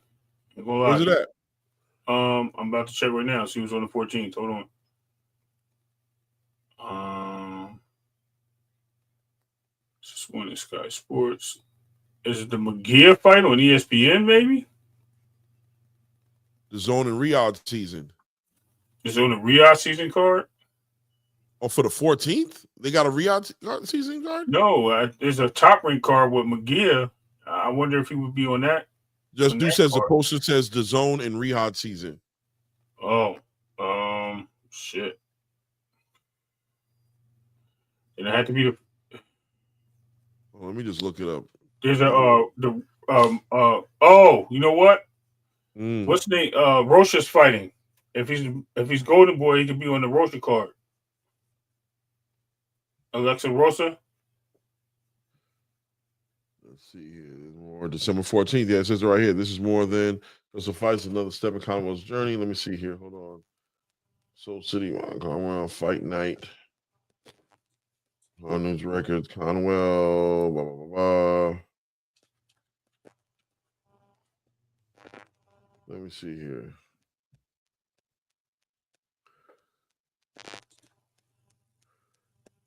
Conwell. Yeah, they also have the Alexa Rocha fight on BoxRec, so it has to be that card.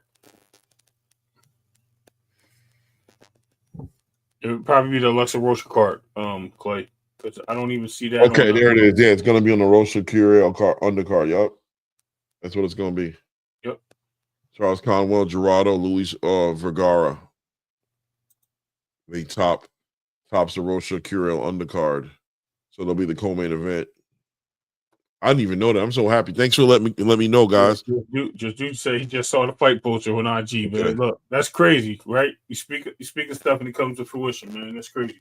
Yeah, that's dope. That's dope. But you still have a lot of fighters, though, man. I mean, I want to see Josh. You said you sent it to me on IG? I just sent the poster to your DM on your IG. I thought you said you saw it. My bad. Oh, Kurt. Yup, I see you. Boom. Got you. Thank you. Accept.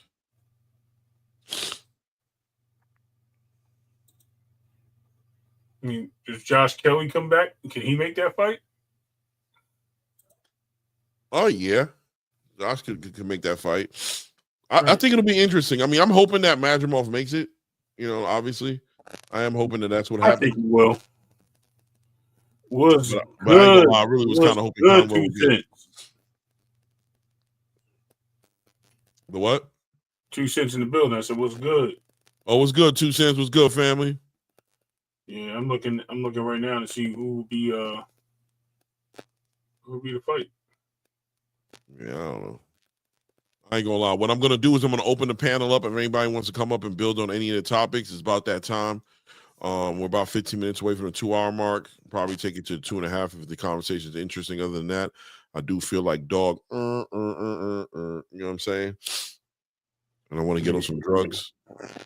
I want to get on some drugs and lay out. I'm trying to find a stupid movie to watch, so I don't gotta be held accountable to watching it.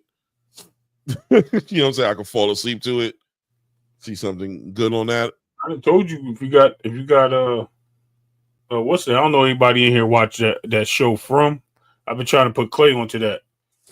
I might pop it on, but see if it's a good show that you think I should watch. Really good show, man.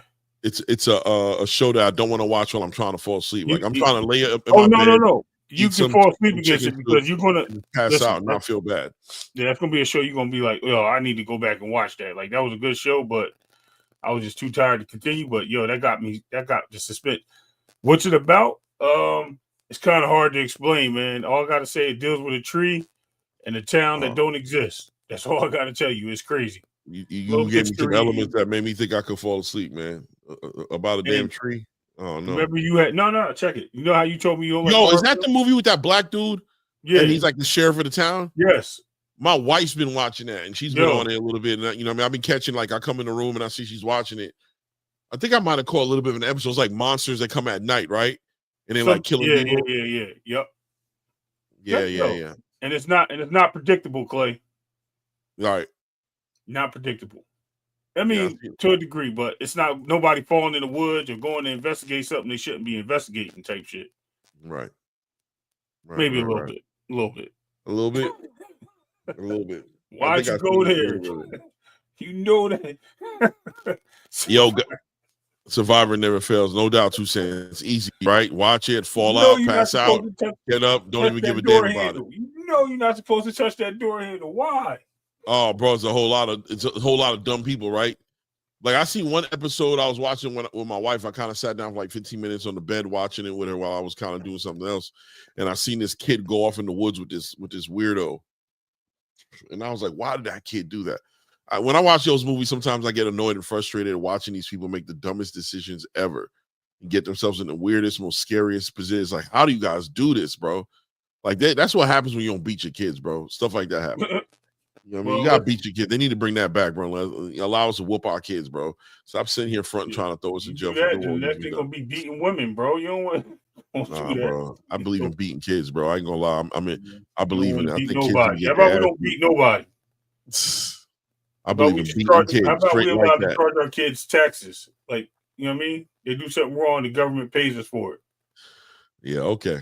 There you go. All right. Parenting is a full-time job, bro.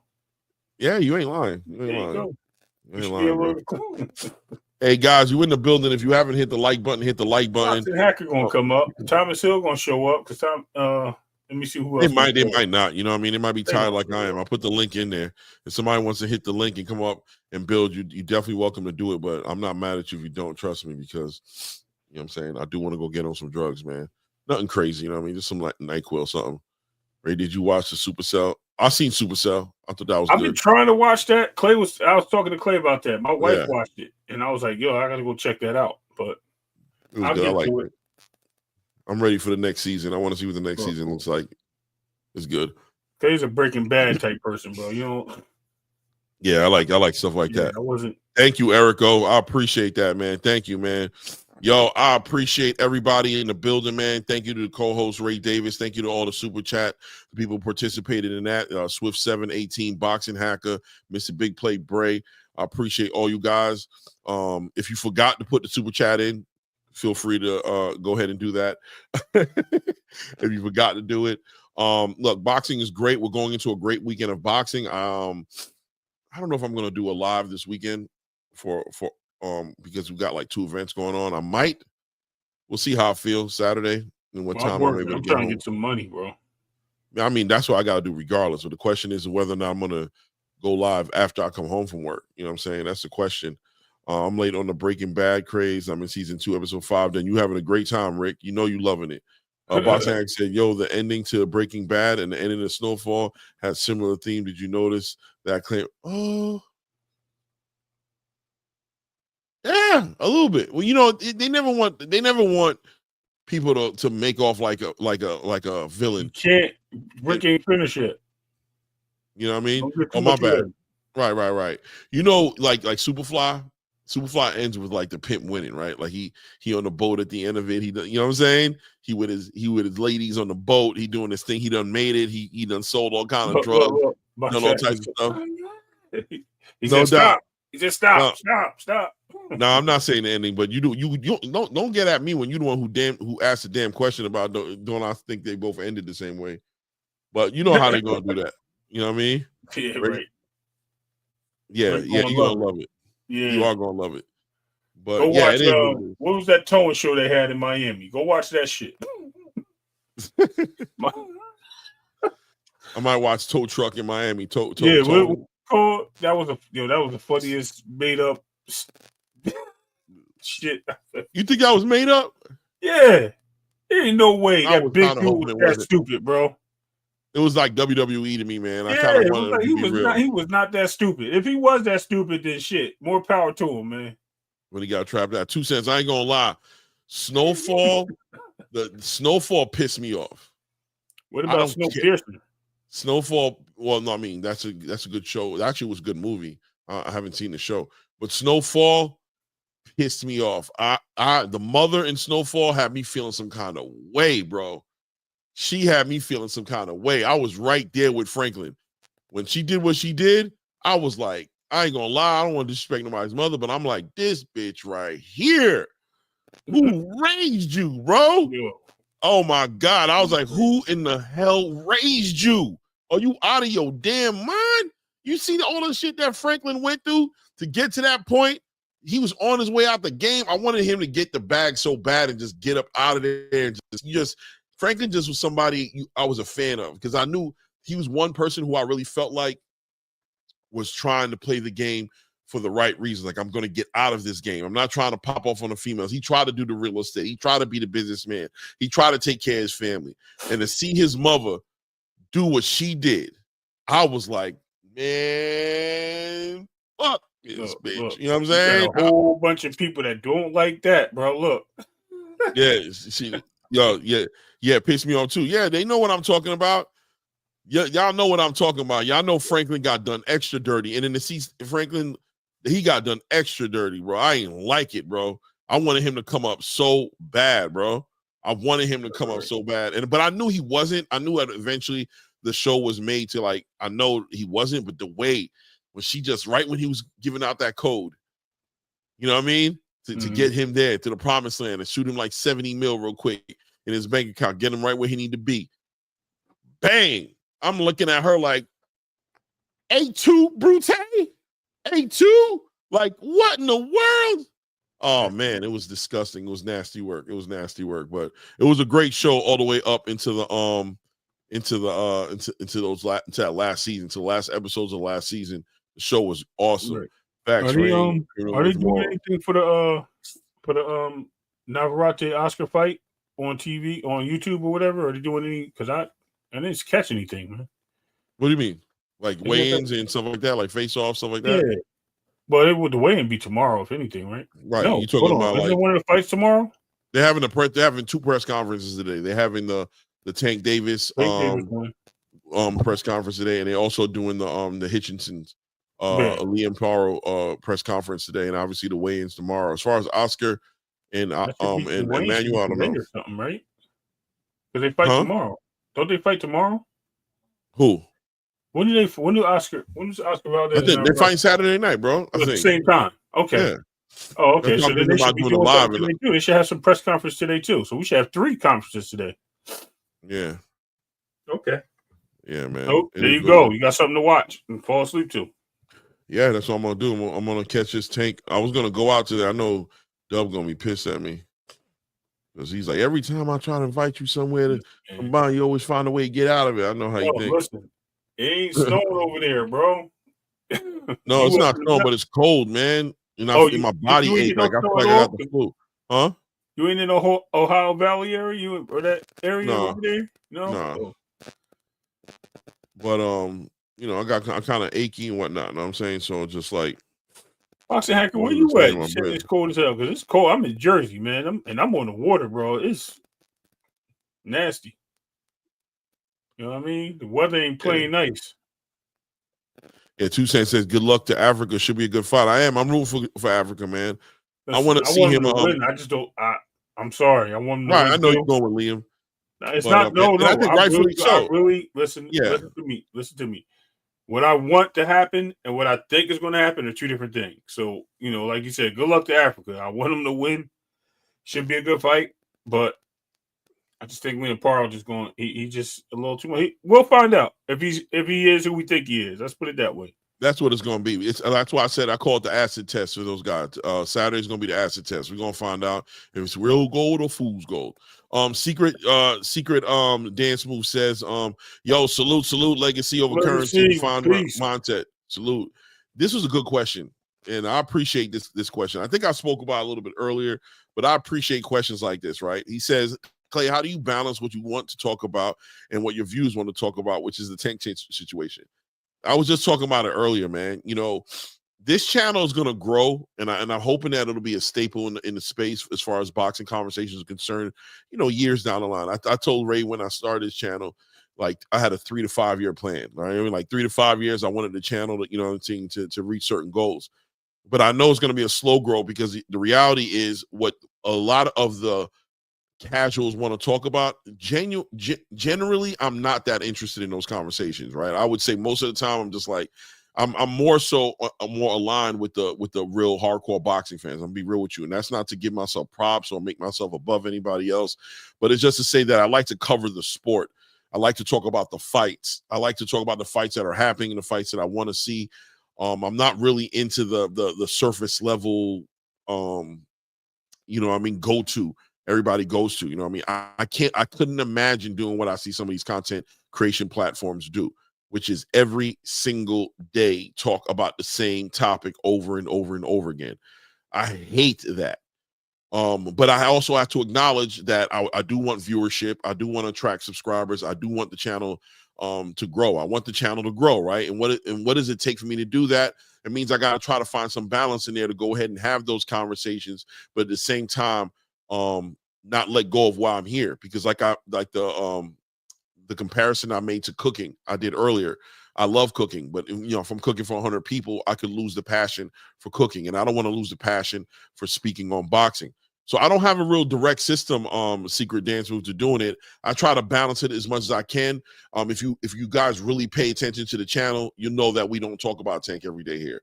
And to be honest with you, this is a week where we talked about Tank a lot in comparison to last week, the week before that. We really don't do it. You know what I'm saying? We really talk about boxing.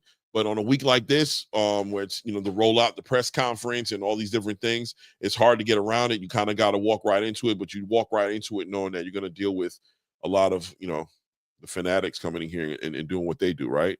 So I don't even know how I balance it out, bro. And I know I need to, because people want to hear what they want to hear about. But at the same time, I'm not that interested in it. A, B, I don't necessarily want to make my chat full of a bunch of filled with a room of people who just want to see me talk about, you know, Tank Davis or Devin Haney or whatever have you. So it's hard to balance it out. That's a good question, man. Seriously. Good question.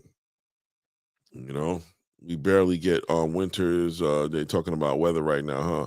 I'm on the south side of Houston, hitting these weights in the garage in a wife beater and shorts. We're spoiled rotten down here in this deep south weather-wise.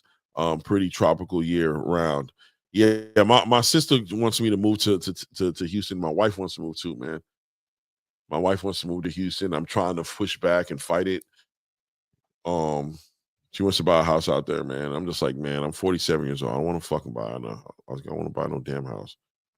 You know what I'm saying? I don't want, not this point in my life. It's something I want to do when I was like 30, late 20s.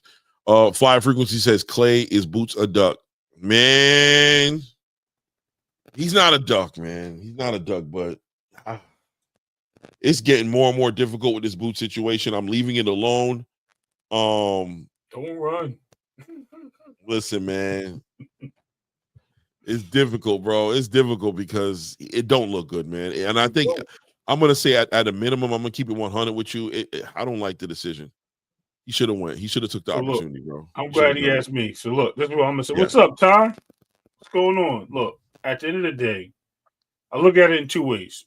Like, I still need more information. Like, as the information comes in, I can assess the situation. I'm not one of these people that just jump under pressure because I see the flashing lights to go buy something. Right. I got patience. I want to see how everything settles. Now, it's starting to come. You know what I mean? Pause. The information is starting to come out and explain details and things of that nature.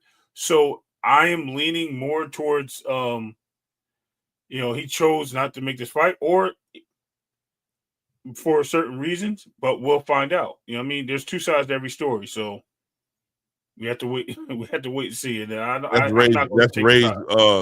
that's Ray's word salad version of I ain't trying to call Boots no duck, man. No, because so what is it? Damn it, the decisions are made. No, because I see some points where I understand why people are calling him a duck. Then I also see some points where I think it's business and like my opportunity is here. This is what if I'm chasing, hear me out. If I'm chasing the titles, then I'm not, right?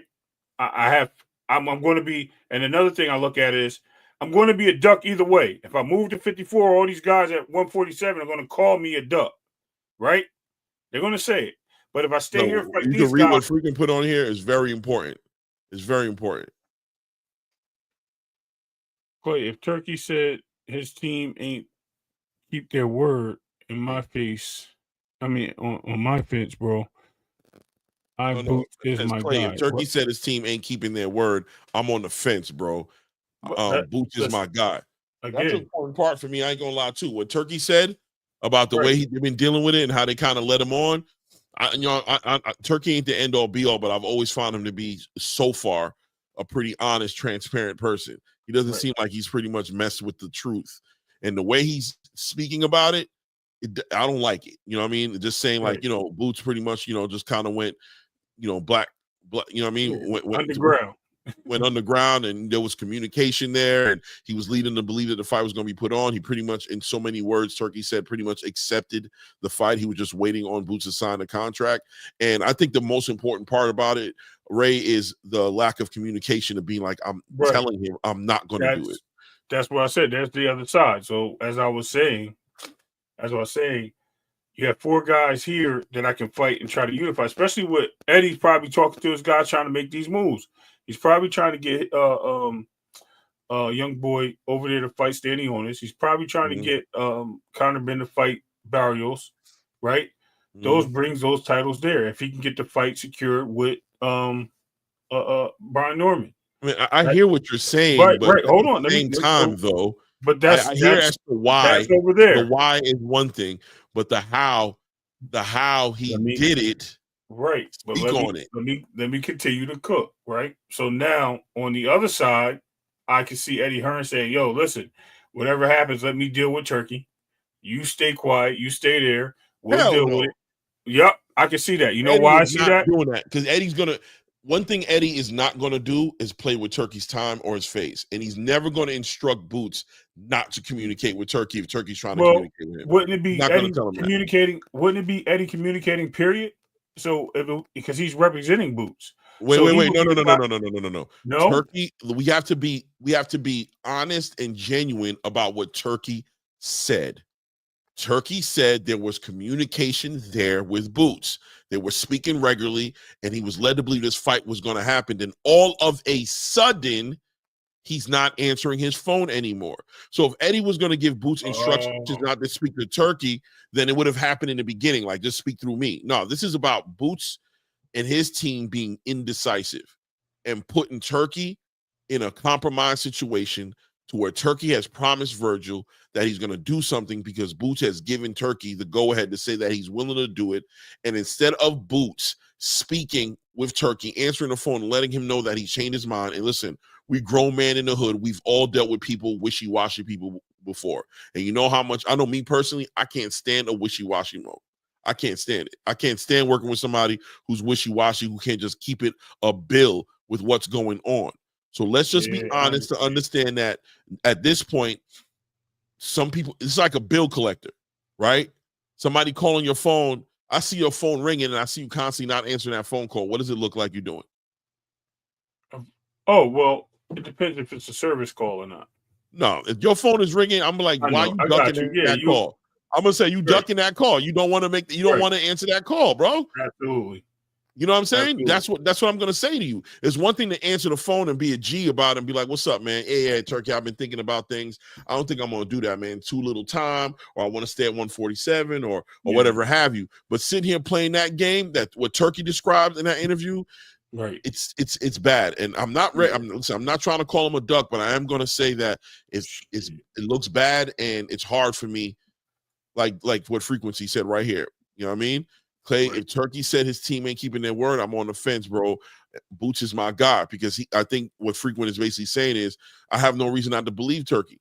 He's not the type of person to really, you know what I mean? He has no reason, to be honest with you, to move that way, to just lie and say, yo, you know what I mean? This is what it is.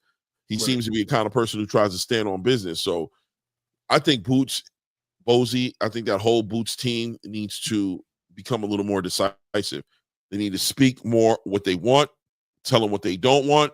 And I think they really put Eddie Hearn and Turkey Al-Sheikh in a very bad situation with the whole way this thing turned out. They made, especially Eddie Hearn, he made Eddie look horrible, especially with that tweet he put out about him not being aware of negotiations and all that. And then you compound that with Turkey saying that he pretty much agreed to it. That lets you know that there was negotiations going on and that he's also aware of it, that he acknowledged the fight with Turkey. And then all of a sudden he went, went DEFCON, whatever, you know what I'm saying? And then you couldn't reach him no more. It looks bad. Yeah, you know what I mean? You see how Turkey did Tim Tszyu. As soon as Tim Tszyu played those games, he let the world know. And Tim Tszyu out there smiling, trying to be like, I don't know. I'd love to work. I don't know what he's upset about. And Turkey like, I got no time playing no games, bro. So I do. Yeah, there you go, Boxing Hacker. Yeah, he definitely high potential pending though. I'm gonna have to solidify it and say he's a duck with all this information right now. Like I said, I wait for information, and if all this happened, listen, man. Yo, I don't want to call him a duck, but I'm going to say that. Damn it, Boots. That's what I'm going to say. I'm going to say, damn it, Boots. I'm sorry, but Oregon ain't the only team called Ducks right now, and I have to say it, bro. Like, it is what it is. You cannot go ghost on somebody that's trying to set the fight. It's like your boss, like you said, your boss calling you for work. You ain't called out sick, but you out there partying, and somebody, he's seen you at the supermarket before you went there, like 6 hours earlier, and you like, yeah, and you just, I'll talk to you later, and you disappear, and next you know, you don't show up for work that night. You just don't call. He calls you like, yo, where you at? Where you at? And you just ignoring it. Yo. Yeah, I think, listen, Turkey has no problem. Like, shout out to Secret Dance Move. He says Turkey's offering generational wealth to these boxes, and once you turn down Turkey, he don't come back with a second offer. I think Turkey's okay with turning down offers, right? He just doesn't want no games. He don't want you playing no games. He just wants you to be more. My bad, Roscoe. I meant boom. He wants you to be more forthcoming with your position, and he doesn't want to play with nobody who's wishy-washy. You know what I'm saying? He doesn't like playing that game. Now, I'll say that Boots does have an opportunity still with Turkey. It's still there because of Eddie Hearn. As long as Eddie Hearn is working with Boots, I think Eddie Hearn can schmooze and get Turkey back into position to be like, I'll give him a chance. You know what I'm saying? But at the end of the day, Turkey ain't playing no games, and he shouldn't be playing no games. You know what I'm saying? Because he knows what he brings to the table. It's like knowing you're bringing somebody an offer. It's like me coming to you and being like, yo, bro, I'm gonna buy you a new crib in the most affluent hood in New Jersey, right? And then you're like, I don't know, let me think about it. Or you say to me, man, that'd be awesome, bro. And I'm like, all right, bro, you know what I'm gonna start doing? I'm gonna start looking for a crib. Let me know. You're like, yeah, I gotta talk to my wife, but I ain't gonna lie to you, bro. That sounds like the move right now, bro. And I'm like, all right, well, I'm gonna jump on it while it's hot, bro, and start looking for cribs. And you like, yeah, man, it's looking good. You know what? She's gonna do it because she's my wife, bro. But I haven't talked to her completely yet. But yeah, man, go ahead. And then I go and get this crib, and all of a sudden you're not answering your phone no more. You know what I'm saying? And it's like, what's going on with this dude? That's it. I'm not playing no games with nobody like that. I'm not going to go into spending money, getting you a crib, doing all these different things, and now you acting like, I didn't know you was buying a crib. I told you I had to talk to my wife. Brother, you know what the conversation was like. You know what we talked about. Don't play me like that, bro. There's got to be some reason why this happened. Like, I just fear. Like, I hate fear of disapproving. Fear of people do it every day, Ray. My kids do it. People do it all the time. People don't like giving bad news. They don't like doing it. And they'll duck it. They'll duck conversations. They'll duck even seeing a person if they think that the answer. They'll just do it out of fear in their heart. As much as he's a warrior in the ring and he wants to fight, and we all know he ain't scared to trade hands with nobody, but sometimes the little things people become fearful of. And they become fearful of the idea of he knows that him and Turkey spoke as if the fight's going to happen. He knows where the conversation went to. So for him to come in the last minute and actually communicate with him and say, I need to call it off because I don't want to do this, he's scared of Turkey's disapproval on the phone. He doesn't mind the disapproval as far as like him not wanting to do business with him no more, or him, cutting it off. But just the Turkey being like, man, just that conversation of, man, I did a lot of things, man. Why? Having to explain it. Why are you canceling it? We already agreed on it. Why are you changing your mind? He doesn't want to deal with it. And people in the hood sometimes, and not only the hood everywhere, but people in the hood sometimes get used to doing that. We're the kind of people who don't answer our phones when that bill collector calls. When the wrong number pops up on our shit, we'd rather kick the can down the road. You know what I'm saying? We'd rather not answer the damn phone. We'd rather chill out, you know what I mean? And be like, I'm going to call you when I'm ready. I don't feel like telling you I ain't got it. I don't feel like telling you I ain't got it for you to tell me that, or whatever the words is that happens. I'm not trying to say I never pay my bills late. I paid my bills late before, but I do got great credit, so I don't make a habit out of not paying my bills. You know what I'm saying? But at the end of the day, that conversation of telling somebody that you ain't got it, nobody looks forward to that. And this is a case scenario where Boots was gonna have to answer that phone and tell Turk, "Look, man, I ain't got it, man. I ain't got it, bro. I don't know what to tell you," and deal with Turkey to either give grace and mercy to him and be like, "I understand my brother will work it out," or be disappointed and potentially be like, "I'm not going to do business with you no more, bro. I don't like the way you think." I ain't going to say that out loud. Take that back. No. I said damn something else, but damn cell phone companies. That's how it works. Yeah, you know what I mean? That's how it works out, dog. Sometimes it's the simplest things. People try to think, because it takes heart sometimes to cancel plans in the last minute. You know what I mean? I have friends of mine that, let's say we plan to go into a club or something when I was younger, and I done bought like 3-4 bottles in the section. I got a little section. I got some females coming around, and maybe one of my boys can't get the outfit together, or he doesn't want to come out that night because of some reason his money's not where he wants to be. Instead of just telling me that you know what I'm saying, that he ain't gonna do it, all of a sudden he won't answer the phone. I'll talk to him 2 days later, like, "What happened, bro? I thought we was and you're wondering, why didn't you, I called you like 3 to 5 times. Why in the hell didn't you just answer it and say you couldn't come out, say you wasn't in position to come out?" He'd rather just not answer the phone, bro. But I'll tell you what, though, when I'm doing other things in the club, I don't hold them in the same right. You know what I mean? In the same area. I'll say something like, "If you feel like sliding, let me know." But I'm not trying to make no plans with you, bro, because I know when it's time to cancel plans with you, you don't carry it right. You'll disappear. You ain't the type of person to really be open with the communication. So it does change the relationship a little bit. And I do think Boots is risking the relationship kind of. I think it's probably changed the relationship between him and Turkey. Let's be honest. It's probably changed it a little bit. Has it changed it to where Boots can't get no money with Turkey? Probably not, because he is a great talent. But does Turkey look at him a little different now? Does Eddie look at him a little different now? Does the boxing space look at him a little different now? Hell yeah. Everybody looking at him a little different right now because he's moving weird, especially with the statement he put out there talking about he didn't even know there was no negotiations happening from his end. That is just disingenuous and dishonest. There's nobody who believes that. No, I haven't found one person who believes it. You know what I'm saying? I haven't found one person. You're right, Boots. 2 cents. Boots don't owe Turkey nothing. You ain't lying. But I'm going to tell you what, man, there's a thin line between owing somebody something and burning a bridge, bro. Because let me tell you something, bro. Turkey don't owe Boots nothing either, bro. And trust me, when we have these conversations, when we're talking about two ways, this conversation goes both ways, my brother. Because I've had people play that game with me before. And trust me, they've walked away looking a lot more ashier than I did. I promise you. You know what I'm saying? I've had people try to play that "I don't owe you." You don't owe me. Ha! Say less, King. Say less, bro. Don't say not another word. I'm not hard of hearing. Salute to you. You don't need it. I need it even less, bro. And when it comes down to it at the end of the day, in a boxing space that is not providing not providing opportunities for fighters to make their biggest paydays, can't even line them up with the biggest fighters, having a Turkey Al-Sheikh in your pocket does not hurt you. Trust me. Having a go-to like Turkey Al-Sheikh can't hurt you. Having him as not an option no more just puts you back to square one. And look, you damn right. You definitely could do it on your own. And that's probably what you might have to do with that type of energy. Trust me. It is what it is, brother. You know what I mean? It is what it is, bro. When it comes to that conversation, that whole idea of I was easily persuaded because of the way you explain things, man. Like I said, if this is all stuff that happens, in my opinion, like because I really don't believe he is. Word, 2 cents. You're right. You're right, 2 cents. And we're just talking about it on the surface level. My bad, Ray, but I was just responding. No, yeah, cool. on the surface level, you're right. It's only one-time occurrence. It's something that's happening. But at the end of the day, Boots could have handled that way better.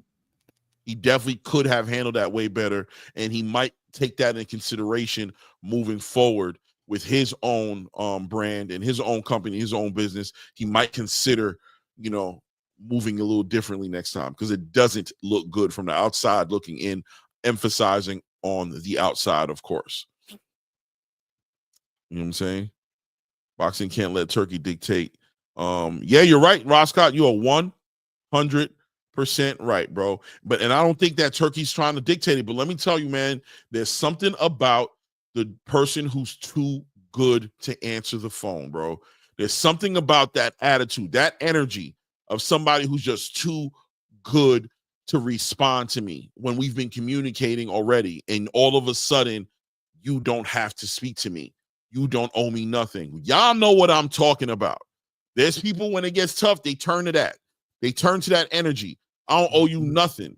And when you're the one bringing the real opportunity to the table and people play that game with you, you know how that feels and you know how you move forward, because people have done it before. If me and you're in communication, we're talking every other day and we're talking about doing some business together.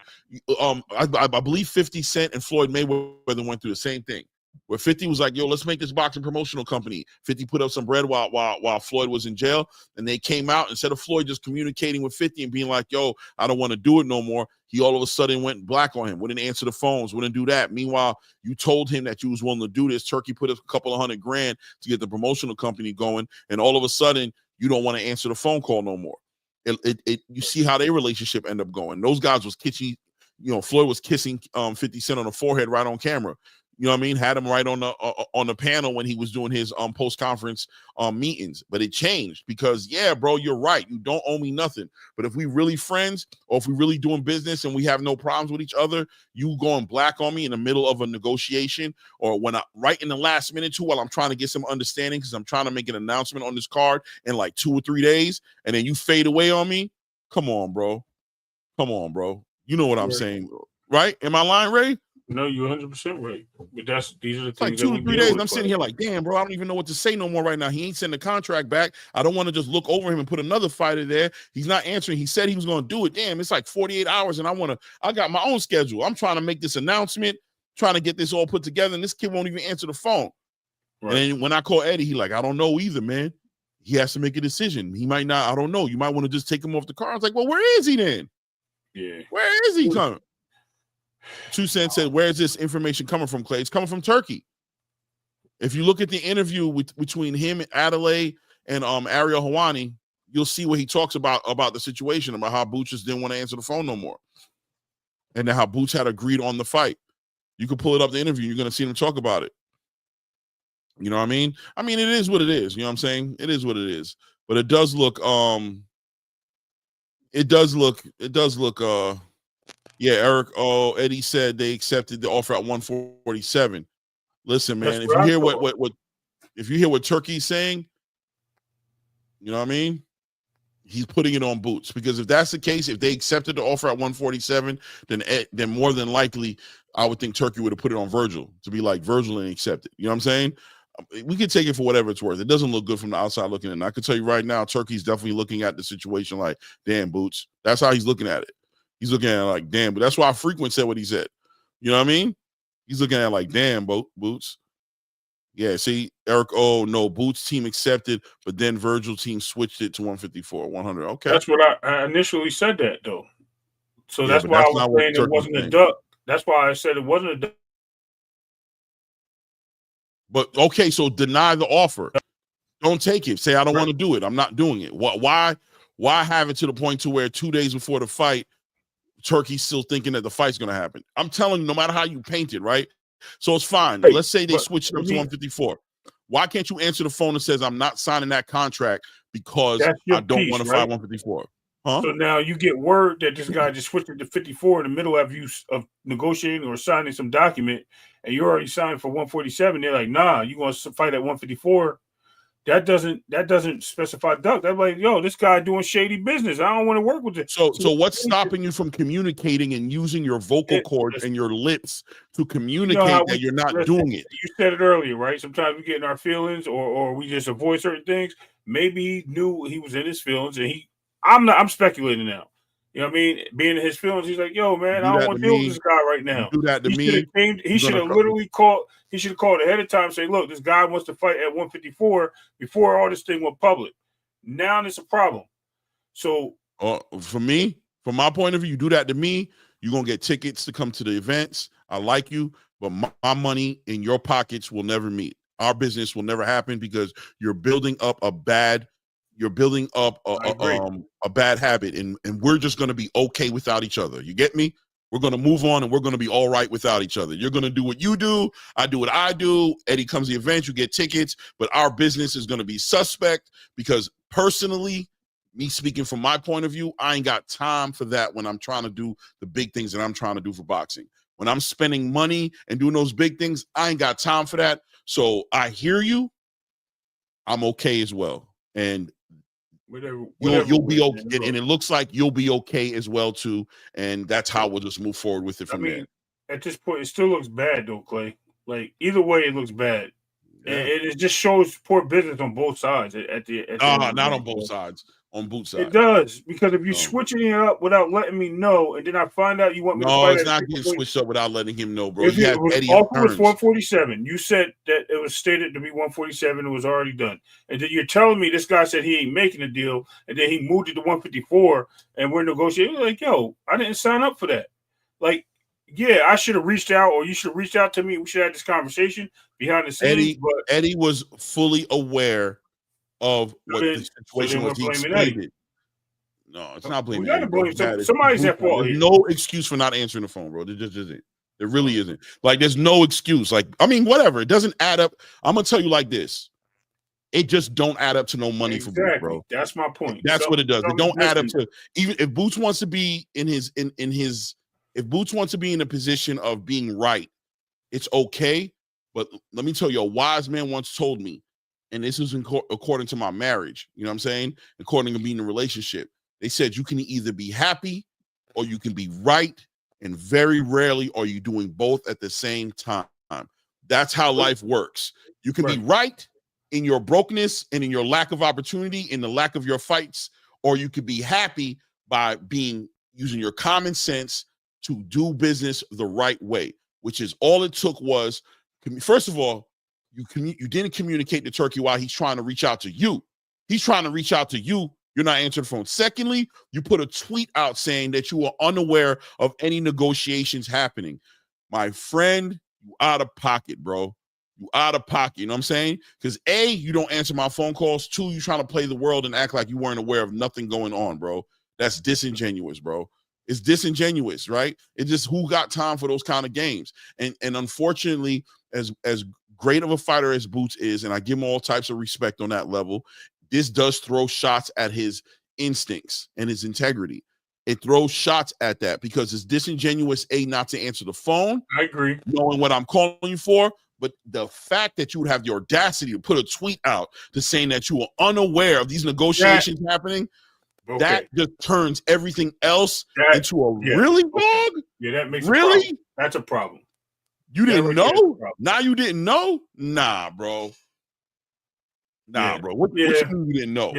Yeah. Listen, it's a bad it's a bad game right there. That's a bad game to play. I'm sorry. Either way, but 2 cents, he did plan ahead, bro. He got Israel Madrimov. He's good. The reality is that Turkey didn't cry about it, didn't whine about it. He simply adjusted. But the question of Boots' position. There you go, 2 cents. Exactly. I'm like, damn. Like, I couldn't be the judge in this situation or the juror. I couldn't.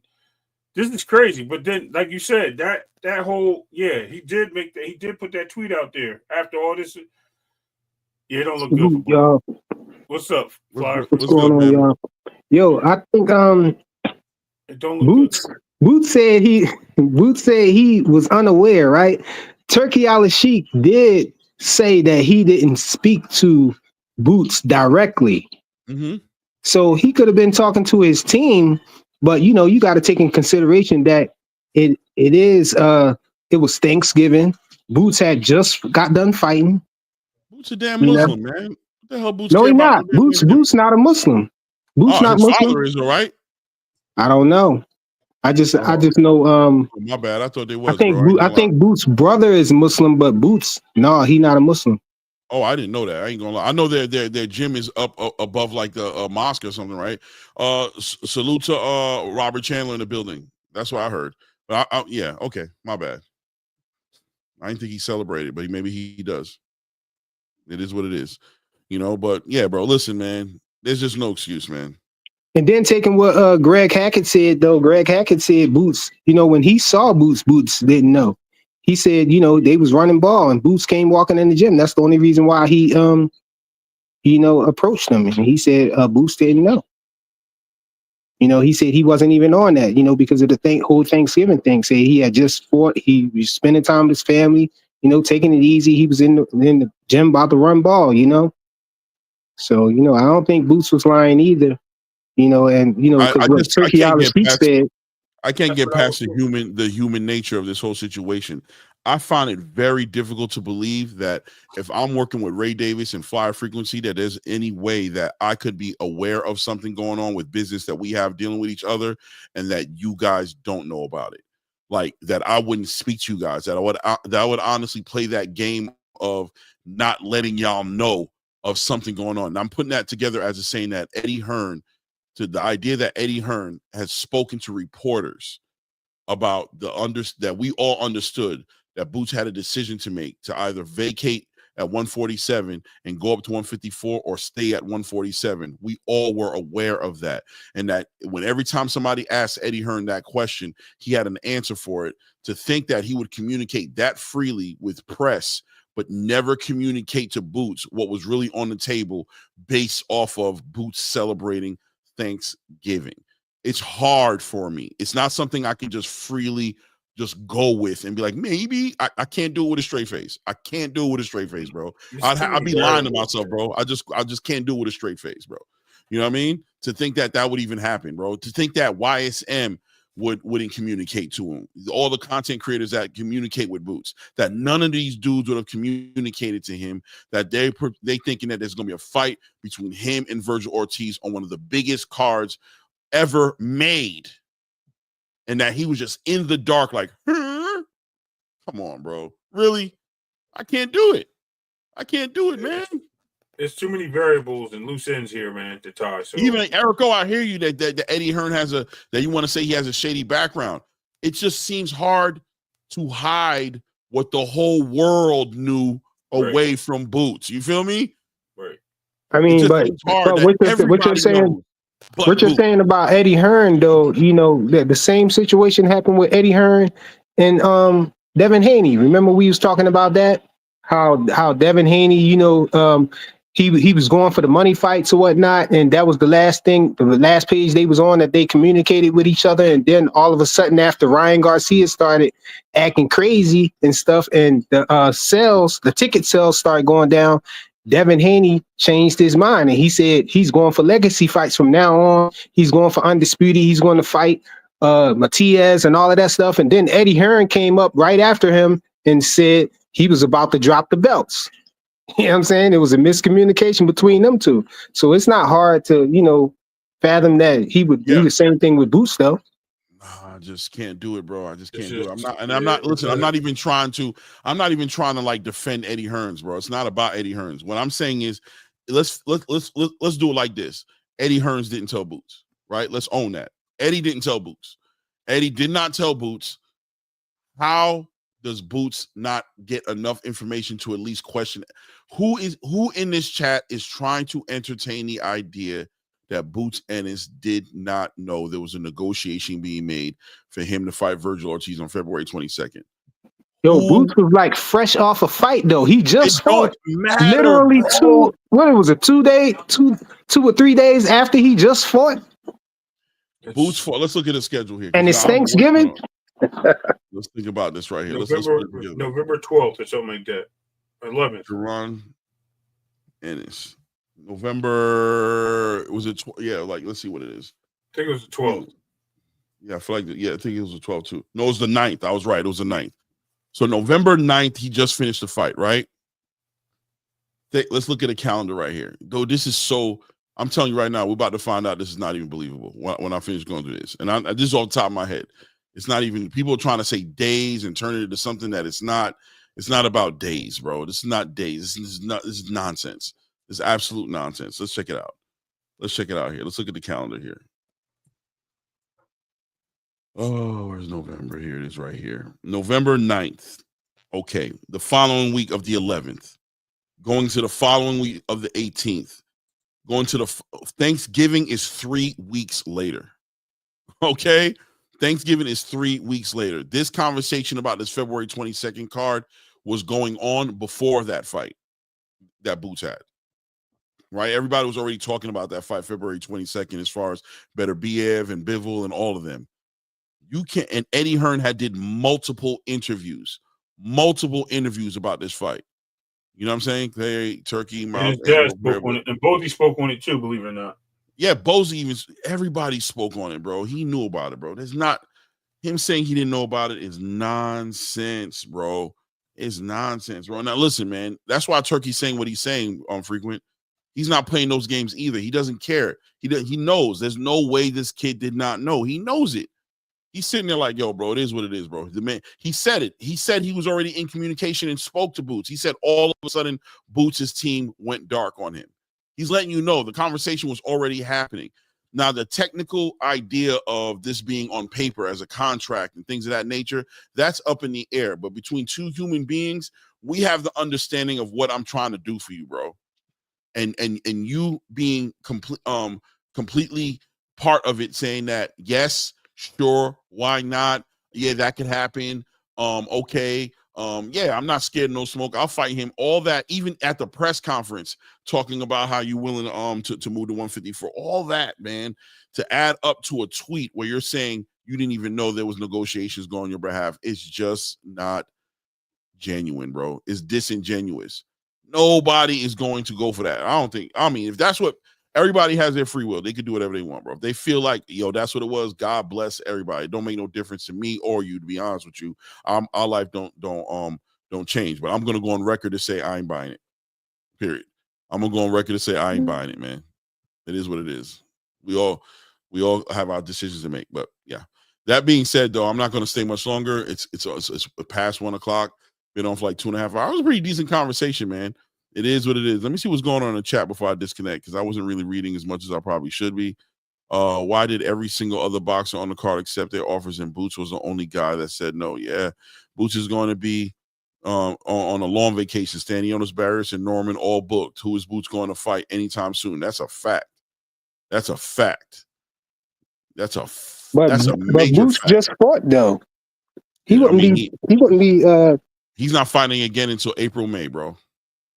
So you're gonna fight April, May, and not even. I think it's gonna be more like into the summer, because you can. I think Brian Norman is fighting, I think, in March, which means he's not gonna be available to fight no sooner than probably June, maybe even later. Mario Barrios is in negotiations to fight Conor Benn, which probably is going to also happen around March or April. That's probably when they're going to fight. Stanionis has already got a fight planned up, and he's over there on the PBC side, so we'll see if he's able to line up a fight with him. He's going to have to defend it against a mandatory and get stuck in that rehydration clause. A, B, how much money is he going to make for fighting and nobody? And he's not paying top dollar, which is, listen, bro, it is what it is. It is what it is. Crazy because they announced the fight, last week? Like last Tuesday? Remember they put the preliminary card out where they had everybody, and they had Daniel Dubois at the top as the main card at first? Let's be clear. Ortiz left 47 because he can't make weight. Thank God his ass whooped in his last fight. Yeah, it is what it is. Anyway, it is what it is. I see what people are saying. I think people are conflicting Boots' obligation to fight somebody at 154 versus his relationship building skills that needs working on, that where he has potentially burnt bridges with somebody who was really looking to, it don't matter. It don't matter. He don't need it. Like, he could literally tell Turkey go to hell, which in many ways he kind of did in a way. And you know, he'll just move the way he, I don't know, the way he knows how to move. Boxing is always provided. It will continue to provide. Turkey's at the end all be all, et cetera, et cetera. You know what I'm saying? That stuff. It is what it is. But, you know, there's a big fight happening and a big card going on February 22nd. The biggest card probably of the year. There's events going on this weekend. Boots is on vacation, out of sight, out of mind. We will speak on Boots the next time he has a fight and call that for whatever it's worth. You know what I mean? Life goes on. Oh, blah, dee. Oh, blah, da. Church.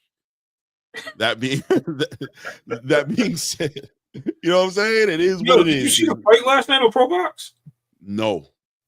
I didn't see it. Was there a fight last night? Yeah, the dude, Mexican guy versus I'm gonna say I don't know if he's European or he's American, but this dude was beating the brakes off this Mexican guy and he slept him. Like he dropped him. You know what I mean? The Mexican guy dropped him. Then he got up and he jumped up so fast, he was and then he was like, I'm good. Dropped again, like little. It was bad. I figured we would talk about that, but it was. Yeah, salute JR Spark. I'm just seeing you in the building. Yeah, I saw it. I was actually talking about it a little bit earlier, man. Thought it was an interesting face-off, man. I ain't gonna lie to you. Why is somebody knocking at my door? Uh-oh. Got me a package. I don't like people knocking at my door. It might be the wind. The wind crazy out here right now. It might be. I got stuff coming though. Stuff getting delivered. Let me go check real quick. I'm gonna put y'all on mute in a second. Let y'all build. Yes, sir. How we gonna build if he put us on mute? He put himself on mute. I know. You know he'd be saying stuff sometimes that just be crazy. I know what he meant. Yeah, man, that's crazy. With all the information that's put out there, what's up, JR Spot? With all the information put out there, man, it's a lot of misleading, a lot of gaps. That's what I was trying to say. There's a lot of gaps. And like I said, a lot of loose ends. And I agree with you. You know, for one, you know, the offer saying 147 first, and then them saying his team saying yes to it, and then all of a sudden it gets back to them that they said yes, and they like, oh wait a minute, not 147, 154, and then and then Boots got to say no, and all of it, all this heat coming on him and everything. It's very conflicting. Here are the product details from him. And then it's the thing you're wondering why person at 154 got put against somebody at 147, anyway, in the first place. Right. Did Virgil's team have something to do with that? Like, did they ask for Boots, or did, they just receive it just like Boots received it? I don't know. If Turkey Al-Sheikh just made a mistake and put 147, for both of them, knowing that Virgil can't make it. You're right. It could have been a language barrier thing. And when they announced it with his people, we don't know. I'm looking at some of the paperwork here online. That's what I was looking at, and it says that he was offered to fight at 154, and then it was changed and countered with a fight for 147, which we later found out that was not even true. So it's so many, like I said, there's so many gaps and misleading information. We really can't say either way if it's a duck or not a duck. Rather, it's communication issues. The communication thing is key, though. If you're not returning my calls, that's something to look at. And especially when you already made the announcement that, I knew nothing about this. That means either somebody in your management team or somebody personally to you. And he said he knew what was talked about because because I'm pretty sure he did the verbal agreement thing. But the fact that, maybe dates or whatever the case, whatever it was, something fell off the cliff on his side. But at the same time, not to communicate back or answer the call to understand Clay's point, that's kind of weird in itself.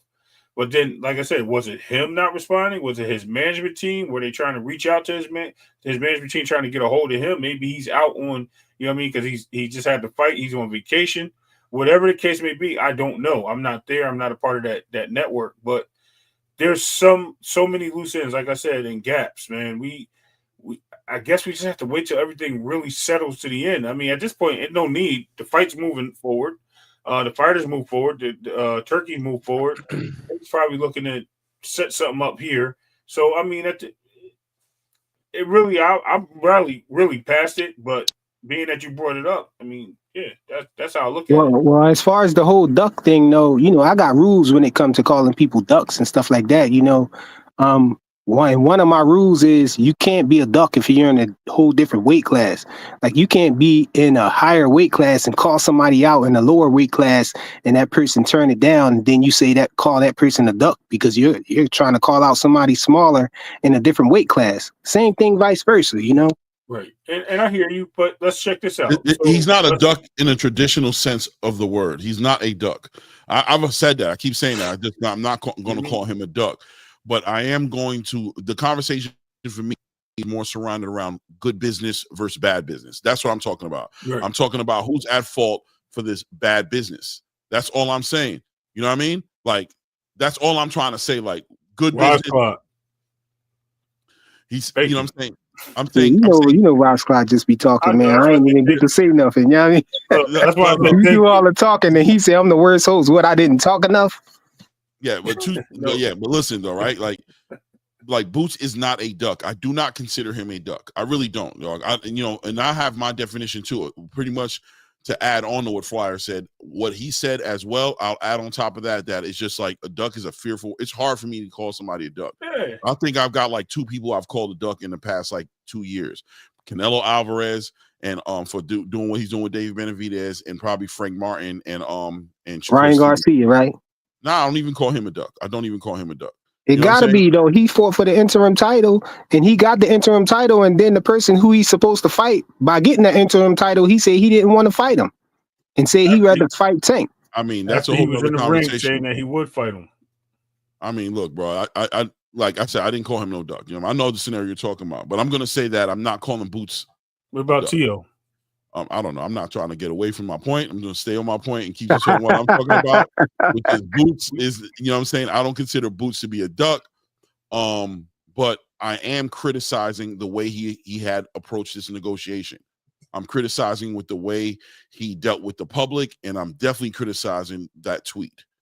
That tweet was diabolical. I didn't like it the moment that I saw it. And you know it, freaking. We talked on the phone, and I was upset and disgusted that night. Was I not? Yeah, but I think he was upset for a different reason, though, right? Because it kind of threw it kind of threw Eddie under the bus. Yeah, right. I mean, but it was just a tweet. In general, I was upset with the tweet because I knew as soon as I read the tweet, I knew it was disingenuous. As soon as I read it, I'm like, this is bullshit. This ain't gonna go right. This is not gonna go over right. I did that. He had dropped that tweet like inside like 2 to 3 hours. I was talking to Fire like, this is crazy, bro. And everybody talked about it for the next 2 to 3 days afterwards. Because it was a bad look. It showed like it upset me. Like my son is 17 years old, right? And me and my son have a great relationship. Like he doesn't lie to me very easily. You know what I'm saying? But he lied to me recently about something going on in school. You know what I mean? Him missing out of class, missing out of a class for over 40 minutes. Kind of find out he playing with some shorty. You know what I'm saying? Doing something, you know what I mean? Moving around with some shorty in private areas of the school. And he tried to play it off like he was with his counselor and he wasn't aware of this. And he tried to front on me like my counselor knows. And it turned out it was all BS, bro. You know what I'm saying? That damages our relationship. You know what I mean? My ability to believe you in the future. You know, we gave him the long speech. He knows what it is and lost a lot of privileges because of it. But the same thing goes with Boots. The disingenuous tweet makes it to where it's hard for people to talk to you about millions and millions and millions of dollars, bro.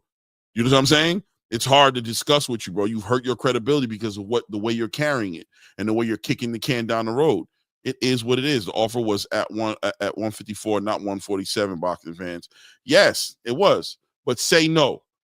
Answer the phone and go, they reaching out to you? Yeah, I see it, man. I'm not interested in going to 154 right now. I'm saying no. Didn't Eddie speak to that though? Eddie said it was at 147, but it could have been a mistake. He said the original one that they got was at 147. I'll pull up the video right now and make it really. I'm gonna close it out right now. I'm gonna make it real simple for everybody because I'm so aware of what I'm talking about, but clearly everybody else has a gray area. So let's not waste another minute. Let's not do this. Let's be more so on the same page about what it is. Hold on. Right now. Great. Let me not play. Yeah. I was trying to let you know. I don't know. Well, it just went off, but the press conference was on. Well, for Tank? It just went off. Oh, I might have missed it. It might be it's in Puerto Rico. Hold on a second here. I'll look at it in a minute. I'll go back and look at it. No, it's off. It went off. Hold on. Let me go to Eddie Hearn speaking. He was outside in that damn pink hoodie. Let me find him. I know exactly what he performing in a pink hoodie, bro. That's what he was wearing. He was wearing a salmon hoodie, bro. I'm just messing with you. Let me find it. Man, I hate when I need to find something. All of a sudden, it's hard to find. It's like, why are you hard to find all of a sudden, bro? Like, I seen this thing pop up on my timeline multiple times. I watched it, and sometimes maybe if it's on Fight Hype, sometimes they be taking stuff down, man. This ain't gonna be. It wasn't Fight Hype anyway. It was Oh wow, bro! How discouraging. Hold on a second. That's fucking BS, bro. Where are you? There we are. I found it. Damn, all the way that low? Damn, that's crazy. All right, let's find it here.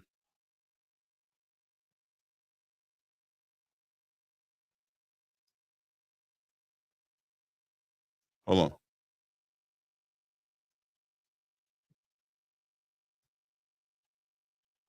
Okay, let me go ahead and pull it up right quick.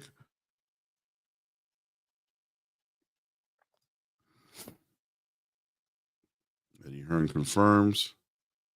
Boom. Share. There we go. Put the volume up. Let's talk. Let's hear what he says. Here we go, right here. You would have liked? No, I'm still talking, but when we got proposed the fight, it was at 147, which was obviously a no-brainer. Then we was told it was 154, which is fine, but it's just timing, really.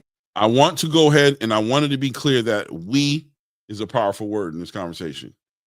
"We" is a powerful word in this conversation. Let's get. But it's just timing, really. We've got unification. Then we was told it was 154, which is fine, but it's just timing, really. We've got unification fights in the work, and Boots has got to decide to vacate the title, to move up, to fight for no title.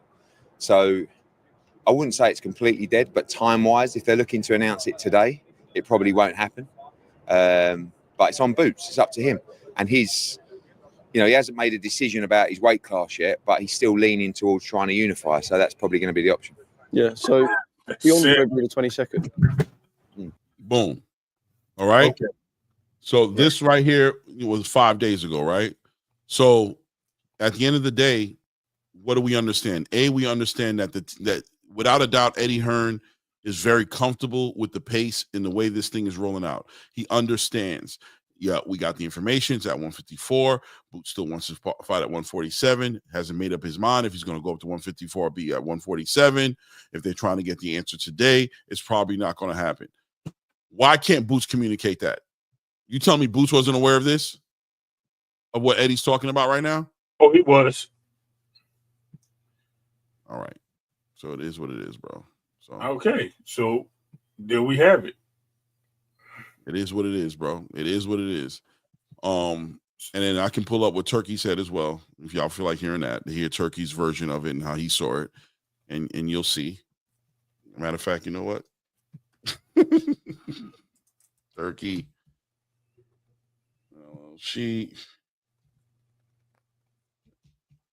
Let's see here. Ariel. Hold on. Let's see if that pulls it up.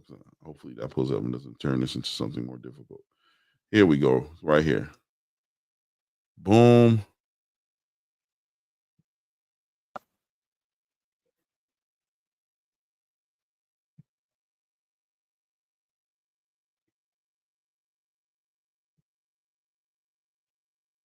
I bet his style. Yeah, I tried. That too funny. My bad. He had just a swoosh though. He had like the girls version. See, I got the Nike logo. No, I'm just kidding. There's two different styles. Clay, you frozen?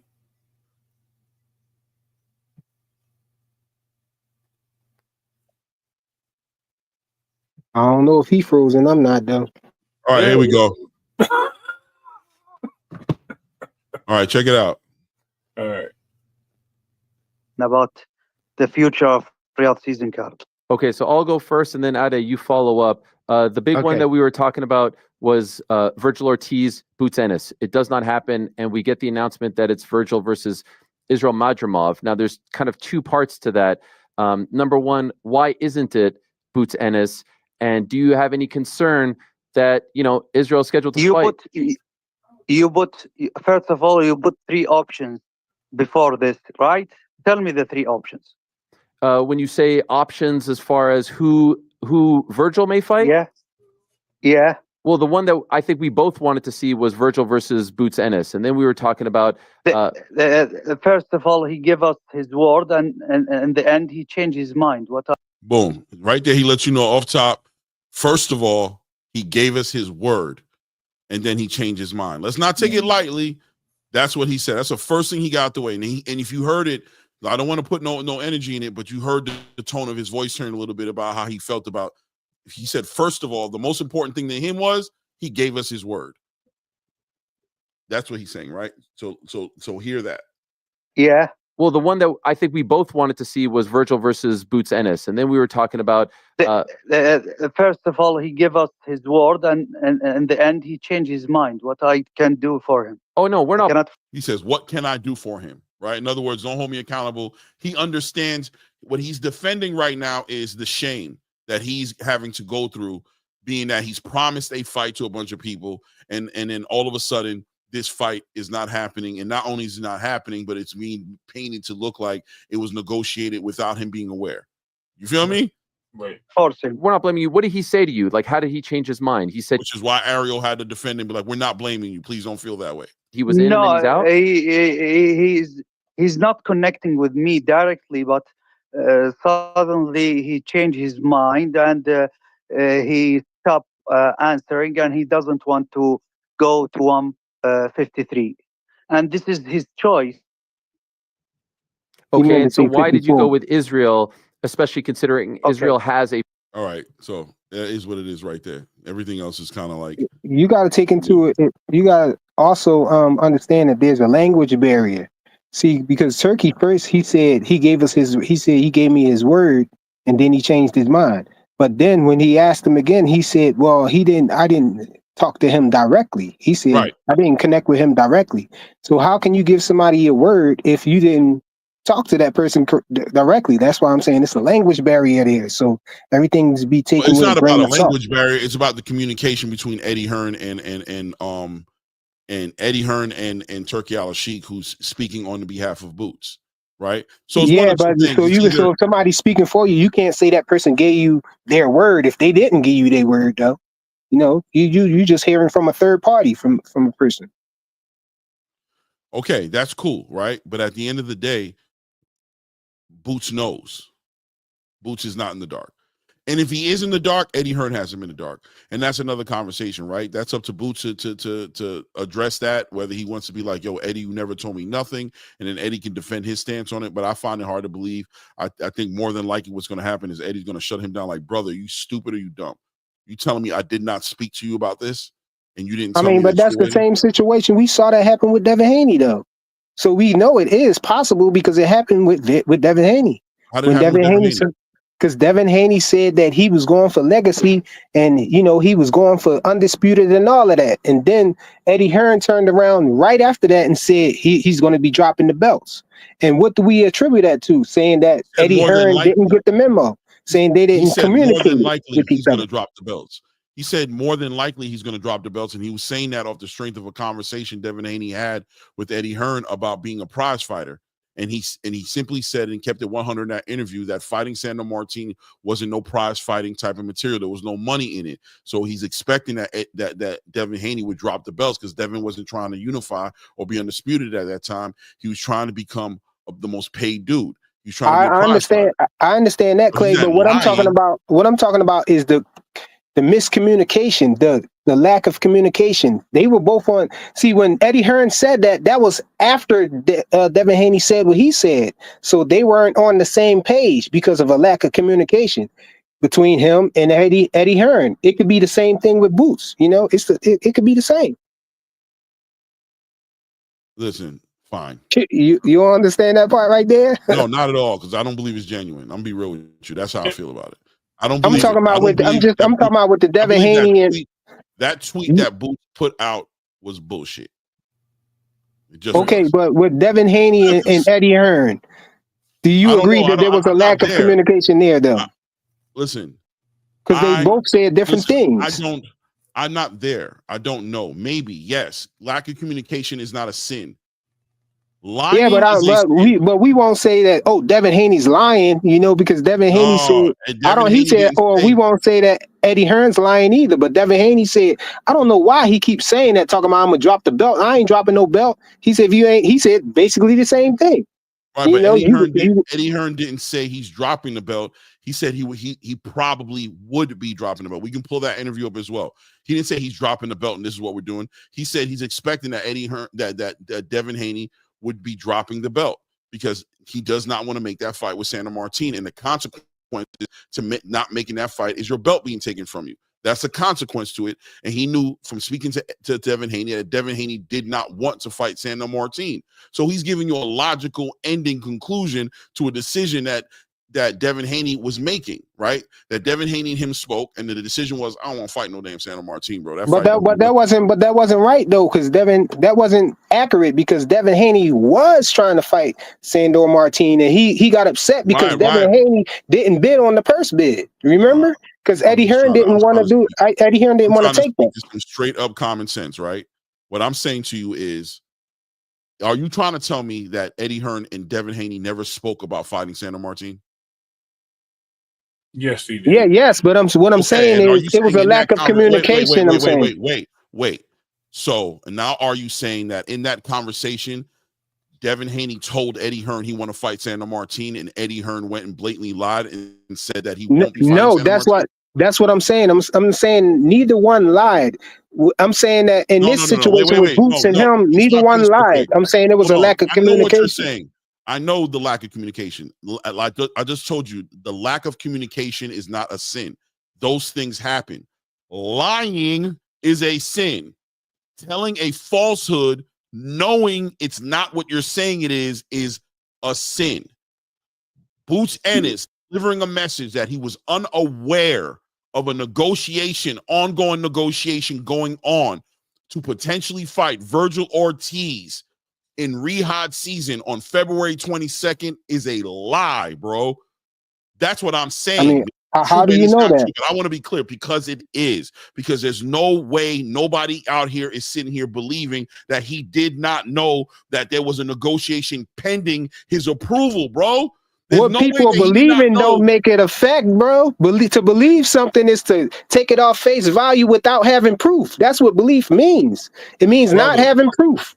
That's what believe in itself means. If you want to believe that, that's okay. I understand. That's brother, right? Like believe. I get it. No, listen, man. Listen, man. I can't change your mind, right? But I can confidently speak from my position that I don't believe that shit. You know what I'm saying? Yeah. I don't. I genuinely, in my heart, don't believe it. Now it could be true. I just don't believe it, bro. You know what I'm saying? I just find it hard. I struggle with believing that all of this has been going on in front of the whole world for weeks. Yeah. And that Boots Ennis was in some mosque or some Buddha temple or somewhere with no internet, no communication with his friends, no telephone, no nothing, and that he was just completely in the dark about this. But look, you're making yourself guilty of the same thing that Devin Haney was guilty of, because Devin Haney was looking at it the same way. That's why he was mad at Eddie Hearn, because he said, how in the hell could he not know that I'm not going to drop the belt when that's all I've been saying in these interviews, is that I'm going for undisputed. I want to fight Matias. I want to fight whoever. You know what I'm saying? And then Eddie Hearn comes down the line a week later and says he's dropping the belt. You know what happened, Frequent, at the end of that? Eddie Hearn came out and said, I didn't know. I guess this is what it is. I was under the idea that it was one thing. It turned out it was another thing. So do you believe he was lying though?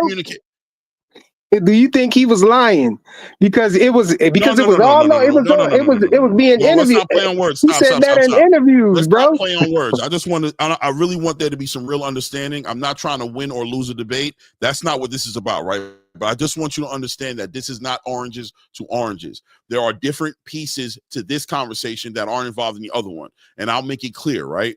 With Eddie Hearn and Devin Haney, there was a conversation between them about how they were going to move forward with the Sandor Martin fight. Eddie Hearn And Devin Haney, at the end of that conversation, walked away believing that Devin Haney did not want to fight Sandor Martin. However you want to look at it. That's what he, based on that conversation. And I believe it because also I was shocked to hear, and I believe if anybody's going to be honest out here, they were shocked to hear that Devin Haney still wanted to fight Sandor Martin. We were all under the idea and impression that he did not want to fight Sandor Martin for good reason because of what Devin Haney was saying. So that was before Devin Haney said what he said, though. Wait. Of course, you think for one moment I'm not going to go through that. Do you believe that you jumping in here and saying that means that I wasn't going to say that? Right? No, of course you don't. So what I'm going to say is that at some point in time, Devin Haney changed his mind. He decided he wanted to become a legacy fighter again. He wanted to become undisputed. He wanted to unify, which is well within his right, and that's okay. Eddie Hearn was promoting another event on the other side of the country. There was a lack of communication, like you said, and they weren't on the same page, so Eddie Hearn communicated what he thought it was based off of his last communication with Devin Haney, and Devin Haney was giving more so new information, right? Now, in my opinion, I think Devin Haney was being a little disingenuous to sit here and play that game to go, I don't know why he's saying that. I think that was disingenuous. Also, there was other disingenuous things going on between him and Eddie Hearn to where Eddie Hearn ultimately had to confront that dude and Riyadh Seated and say, stop playing with my name, stop playing with my face. You know what it is. And what did Devin Haney do? Concede. You right, my bad. I was just saying this. So yeah, he let him know, don't play no child games with me. Don't go on the social media talking crazy, trying to play with my name. You know what I've done for you. You know I've been transparent with you. You know that I've always stood for you. Stop playing with youngin. I know you out here playing social media games. Save that for Tank. Save that for them other guys you playing with. I'm a grown man, bro. And you saw Devin Haney get back in his place. I think we all witnessed that, right? But not to get too far off the point, to say the difference between that situation and Jerron Boots Ennis' situation is that Jerron Boots Ennis would have the whole entire boxing space believe that he was completely unaware of an ongoing negotiation going on his behalf to fight Virgil Ortiz on February 22nd. That is just not true, bro. That is just different. Him saying that is just not true. I would have rather him come out in a tweet and said, I did not okay this. I did not give them, I was aware of the negotiation, but it wasn't closed. I didn't sign a contract. I didn't make up my mind yet. So I don't know why they put my name on this card. That's official business right there. But to have us believing that you were in the dark and not aware of something that was ongoing in front of the world, as the world was watching this, the whole world, Craig, everybody and their mother, my wife's seen this. There was a whole mock card put up with his name next to Virgil Ortiz on it. For you to tell me that he didn't know about it is not true. 2 Cents is saying you're taking the tweet literal. So I understand what you're saying, 2 Cents, right? So you're basically saying him saying he was unaware of it, he didn't mean that. That's what you're saying. I get it, right? You're saying him saying he was unaware of it, that he didn't mean that. No, what he's saying, that he was unaware of some ongoing negotiations, because when it first came to them, it was at 147. They agreed to it. That was that. And then when it gets to back to Virgil and they're saying, oh no, this 147 is wrong. You know, it got to be at 154. And then his team is going back and forth with them about the 154 part. You know what I'm saying? He wasn't aware of that. He's saying he wasn't aware of that. The ongoing negotiations about him going to 154. That's what he's saying. I know. He's not saying he didn't know that they were going to fight. They knew that they were going to fight before. Wasn't Eddie Hearn and Boots? He was sitting right next to Eddie Hearn, and Eddie Hearn said, "You better not lose to him, or I'm not speaking to you ever again." No, listen. At the end of the day, we don't even know that the 147 offer was even presented to Boots. It was Eddie Hearn who saw it, and he threw it back immediately and said, yeah, we down for that. And then as soon as he threw it back and said, we down for that, the correction was made. Virgil and Oscar and their team said, we're not doing this. That was inside of 24 to 48 hours that was debunked. Boots knew at the end of the day that the decision that was on the table, according to what Eddie Hearn said right here in this video that I played, he understood that the decision in front of him was to either vacate his belt at 147 to go to 154 and fight Virgil, or keep his belt at 147 and stay there and unify and not fight Virgil. That's what Eddie Hearn communicated right there. He understood that, bro. You can't, I believe he understood it. I believe there's no way in hell Eddie Hearn is sitting here talking on a camera to the world about what's going on and Boots Ennis not be aware. I just don't believe it, bro. I don't believe it. I think people want to sit here and push the narrative that some switcheroo was done and that Boots wasn't aware of the switcheroo. I don't believe that, bro. I believe that Boots Ennis didn't answer the call, didn't want to make the phone call, and wasted a lot of time knowing that Turki Al-Sheikh needed the information so that he can make a decision on this announcement on this card. Eddie Hearn was aware of the announcement on the card was pending a decision by Boots Ennis, just like Boots Ennis did, and he slept on it and said, wait on me. And Turki was like, no, we not. We're going to cancel the fight. We're going to put somebody else there because you're not being very decisive on what you want to do, and I don't have time to play those games with you. He handled the negotiation poorly. He put himself in a position to look like he's playing with other people's time and money because he's either a superstar of some sort or he just didn't have the balls to answer the phone and speak towards the actual issue that was on the table so that he could be a man and be a good businessman and be somebody who can still leave a door open for future negotiations and future opportunities that could be with him and Turki Al-Sheikh. He handled it the wrong way. Yeah, absolutely. I agree with that part, with the not answering the phone and all of that. Yeah, that's nutty right there. Yeah, Honey Young, Boots in Turkey is not going to speak. Boots don't speak directly to Turkey. We already know that. It is what it is, right? It's fine. It's okay, right? Yeah, I think Eddie Hearn need to do some clarification. He need to clear things up some more. He don't need to clear nothing up. He spoke already to me. He don't need to. Maybe to everybody else. He doesn't need to clear nothing up. Who needs to be decisive, and Boots has been indecisive for a long time, bro. This is not the first time he's kind of in the air in that gray area. Eddie's been told Boots the truth about 147 and how difficult 147 is going to be, to the point where the whole boxing space believes that Eddie's trying to run some game to get Boots up to 154, which I don't think it's no game. I think it's just practical thinking. It's just business. It's just him speaking to Boots in a real way and just telling him, yo, so you know what I'm saying? He's just telling Boots straight up. 147 is not there. Hold on one second. I got you right now. 147 is not there, youngin. I love you to death. I want to do the best thing for you. Just like me and Ray have talked about on this platform. He told him straight up, 154 is where it's at. They're being assholes. They want too much money. They want you to overpay them to fight, and they're still acting crazy with this across the street politics. 154 is wide open with plenty of opportunities. I don't think there's no secret that Eddie Hearn wants Boots to go to 154. I don't think there's I think that was a big mistake, though, Clay. I think that was a big mistake for them to have 147 on here. It is a mistake, but oh god, bro, a big mistake. I promise you, this is not working out for him. I think if it was at 154 in the beginning, then he would have probably said no in the beginning. It wouldn't have been a big deal. It is not a big deal, bro. You guys got to stop it, bro. It's not. Okay, even Eddie Hearn said no big deal. This happens every day. It was wrong on the contract. It got fixed inside of hours, bro. No, we're not doing 147. Oh, shit, you're not? Then we got to think about it. 154. Eddie Hearn did not say anything that would lead you to believe that that misprint on that contract was the end-all, be-all to the reason as to why this thing isn't working out. He let you know immediately. But he did, though. He said at 147, they took it at in a heartbeat. They said, yeah, he said. He said they would take it in a heartbeat. He said they said, yeah. He said they communicated, yes, they accepted. As soon as they saw it was at 147. And then when it got back to the other side, they said, this is a mistake. That's what he said. Brainer. Then we was told when we got proposed the fight, it was at 147, which was obviously a no-brainer. Then we was told it was 154, which is fine. But it's just timing, really. We've got... Thank you. Did you see how you reacted to that? That's fine. It wasn't the end all be all, bro. He let you know. They had to correct it. It is not a big mistake. And no, it didn't ruin the whole entire negotiations. It just added something different to the negotiation. What ruined the negotiation is this right here. This is what ruined the negotiation, bro.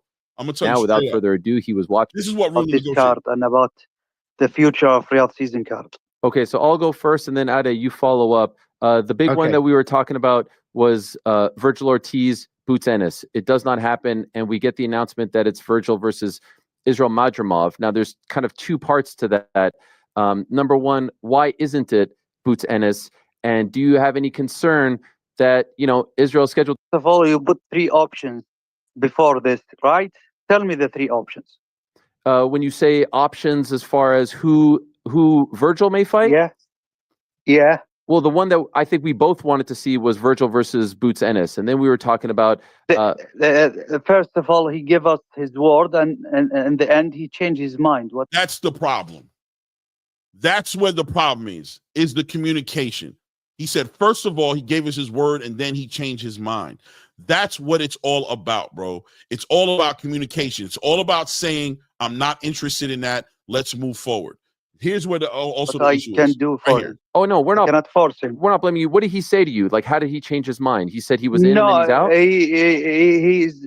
He's not connecting with me directly, but suddenly he changed his mind and he stopped answering, and he doesn't want to. He said probably, bro. He said he stopped answering. He said probably he changed his mind. Right. That's what he's saying. He's basically letting you know that I have no idea what the hell happened because he's not communicating with me. He probably changed his mind, I have to assume. But at the end of the day, he stopped communicating. You know what I'm saying? Yeah, so the communications killed the fight. I think, me personally, I think the weight whole thing, because if he's not trying to go to 154, he's trying to stay at 147. And if Virgil was going to be willing to come to 147, the fight would have been done. Yeah, I mean, they said, Virgil, they was a no-brainer. Like Eddie said, it was a no-brainer at 147. My point is this, very simply, right? My point is, shout out to somebody subscribed, just said he subscribed. I can't remember. My thing is very simple, bro. In this boxing game, in the way it is today, and Boots coming from where he's coming from, dealing with Cameron Duncan, dealing with the PBC not lining up the fights he wants, being the Showtime situation, him getting caught up in that whole whirlwind, and him being inactive for damn near a year and a half based off of the politics of boxing. It behooves him to protect his assets, the people who are there to actually help him move his career forward, the people who are willing to facilitate the fights and paying him good money to facilitate the fights. He took it lightly. He played with it in a way to where he put Eddie Hearn in a position where Eddie couldn't confirm with Turki Al-Sheikh one way or another, and ultimately put Turki Al-Sheikh and Eddie Hearn in a position to where they just had to go ahead and move for Boots, right? Turki Al-Sheikh, Eddie Hearn's had to be like, look, he's not answering. I don't know what he's doing. And Turki Al-Sheikh was like, damn, bro, well, I'm going to take him off the card and put him somewhere else. And to this day, having Turki Al-Sheikh in an interview having to be like, he still doesn't know what's going on. He has to still assume a whole bunch of other stuff happened. Right? I agree 100%, Clay. Eddie Hearn is aware of what he's aware of, you know what I'm saying? And he's moving the way he wants to move. Without a doubt, I'm sure Eddie Hearn wanted the fight to be at 154. He wanted the money. He wanted the ability to not have to pay for the fight out of his pocket. I think Eddie Hearn 100% wanted Boots to go to 154, which is probably why he held the communication open as long as he did with Turki. Because let's be honest, Eddie Hearn kind of knew already that Boots wasn't going to go to 154. He knew that Boots wanted to stay at 147, but he was still giving hope and peace a chance to think that Boots might change his mind. So in all reality, what Eddie Hearn probably should have done was canceled it from the beginning. It was up to Eddie Hearn. I was going to say, why wouldn't he communicate that to Turki Al-Sheikh instead of, because Turki Al-Sheikh is saying that he's not communicating directly with Boots' team, that he's communicating with Eddie, it must be. Well, I would say if I was Eddie Hearn, and I don't know how willing I would be to tell Turki, listen, trust me, bro. He's just not going to do it. He wants to be at 147. Boots might be like, did I tell you that, bro? I didn't make up my mind yet, right? So if Boots is not telling him, like, yo, this is what the decision is going to be. If Eddie Hearn moves if he moves to tell Turki Al-Sheikh that Boots is going to walk away from $6 million, which is why I heard the guarantee was going to be to fight Virgil, right? I'm going to go tell somebody, go ahead and give that opportunity away. And that person is telling me, I don't know what I'm going to do yet. That could cause some issues, right? Like if Flyer, if you had an opportunity to make $250,000, but I know that you actually want to do something else really that's only going to make you $50,000, but you're telling me, I don't know yet. I got decisions to make, bro. Who am I? You're going to try to convince me, right? Yeah. I'm either going to try to convince you, but also, even if I know deep in my heart, I have a feeling like more than likely he's going to go with the $50,000 thing because I know how passionate he is about this $50,000 thing. But he hasn't told me to turn away the $250,000 yet. So I'm communicating with Turki and keeping it open. Listen, I'm be real with you. He's not told me one way or the other yet. That's what I'm going to do because I'm going to try to protect that $250,000. So Turki's following his own desires. You know what I'm saying? He really wants Boots to move up there.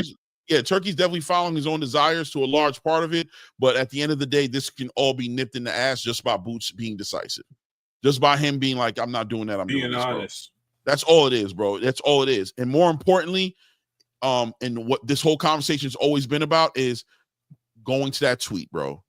That's what it's about. That tweet is disingenuous, bro. It's just disingenuous to say that. To say that it doesn't look right. You know what I'm saying? It's just not true. You know what I mean? Not knowing that there was ongoing negotiations, brother, you knew that they were waiting on an answer from you as to what they were going to do with this opportunity. You know it. I just believe you did. Maybe you didn't. It's very possible that you didn't. I'm wrong.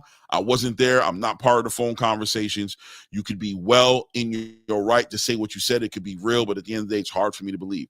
Now, to give Boots a little bit more credit, I'll say that Eddie Hearn did say when they asked him, and because they confronted him, and I could put the video up, they confronted him on the negotiations, right? And then I could play that as well if you guys want me to play that, where he says Boots wouldn't be aware of any ongoing negotiations. There wasn't no negotiations. There was just an offer. Hold on, here it is, right? Yeah, that was the one I saw. Right. Hold on, I'll put it up. Now this is me giving Boots his credit right here. This is Eddie Hearn doing his job. We've got unification fights in the work, and Boots has got to decide to vacate the title to move up to fight for no title. So I wouldn't say it's completely dead, but time-wise, if they're looking to announce it today, it probably won't happen. But it's on Boots. It's up to him. And he hasn't made a decision about his weight class yet, but he's still leaning towards trying to unify. So that's probably going to be the option. Yeah. So beyond February the 22nd, could we not be surprised if we see a fight announcement between them two for the summer? No, maybe in the summer, but February 22nd, I'm not saying it's completely dead, but it's difficult trying to close the fight on Thanksgiving and saying to Boots, right, you got to vacate your title today. He's like, well, can I not unify? It's like, well, you can, but we need an answer. So that was the conversation last night. So we'll see what happens today. Yeah. Does that mean he could unify on February the 22nd? No. If he doesn't fight Ortiz, he won't fight till April. Yeah. Something like that. Yeah. Tank Lamont Roach confirmed. Oh, damn. I can't find it. It was on this one. Hold on. Let me see something here. Card as well. Tune in from the start and enjoy. Card. It's close. I think Sonny is the... No? We don't gamble. I know we don't, but I'm just trying to say who's... Yeah. Just on tonight, final word. Who do you think goes... Big lightweight. I mean, I don't think he's going to do great numbers. Yeah. Something like that. Yeah. Tank Lamont Roach. We'll see what happens today. Yeah. Does that mean he could I can't find it. My bad. I can't find it. It is what it is. But he did speak on it. I remember him speaking on that and saying that Boots didn't know, is one within his right to say he wasn't aware of a negotiation because it's not a negotiation. It's just an offer that's on the table, which I think is technically true. But like I said, man, the tweet just seemed disingenuous. And I'm going to tell you guys straight up, the space is embracing it that way. And obviously Turkey's embracing it that way. A lot of people are embracing it that way. People are wondering, what does he mean by he didn't know? Nobody wants to believe that. You hear it across multiple platforms. So it just shows you how powerful words are. You know what I'm saying? And you have to watch what you're saying. And he hasn't come back to correct it or put any perspective on it. Neither has Eddie as well. I would assume that both of them don't really put that much weight onto it. But at the end of the day, you have to think that Turkey Usyk feeling that he was in the dark and kind of getting played with doesn't speak well towards the future negotiations or business practices that are going on between Boots' team and Turkey Usyk. It's not the end all be all. But like I said, the one thing I hold against Boots is that tweet. I thought it was disingenuous, to be honest. And now I want to put some perspective on what I understand from watching all these videos and these conversations. It seems like there was too many people involved in this conversation, period. Too many parties, too many people talking and asking questions for others. Yeah, I know it was direct with the contracts and this and that, but it seems like there was a lot of misunderstanding on what was initially said, what went left. I feel your 2 cents. You know, we're not always going to agree. My bad. We're not always going to agree, and I understand where you're coming from. Trust me. And I'm not saying where all y'all coming from, but I do believe what I believe. And I'm going to say that I do think that the fault on this is going to be Jerron in some sense, but I also see the point of where Eddie had a mishap because there was some lack of communication delivered, and then I also see where Turkey sending someone else to negotiate for him and getting information back for him, and that misunderstanding of that contract was a really bad part of the deal. That was the deal breaker. I mean, ultimately, it comes down to the weights that the fight was supposed to be at, and I think we're looking at everything other than what that that whole scenario was. And I think that was the cause of the breakdown of this fight. I do believe that you're right, Clay, with the lack of communication on Boots' end, but I also believe that Eddie had played a part. I also believe that Turkey could have been a little bit more forthcoming and saying, well, he was. He actually did say everything he needed to say. So I'm not even going to put this on Turkey.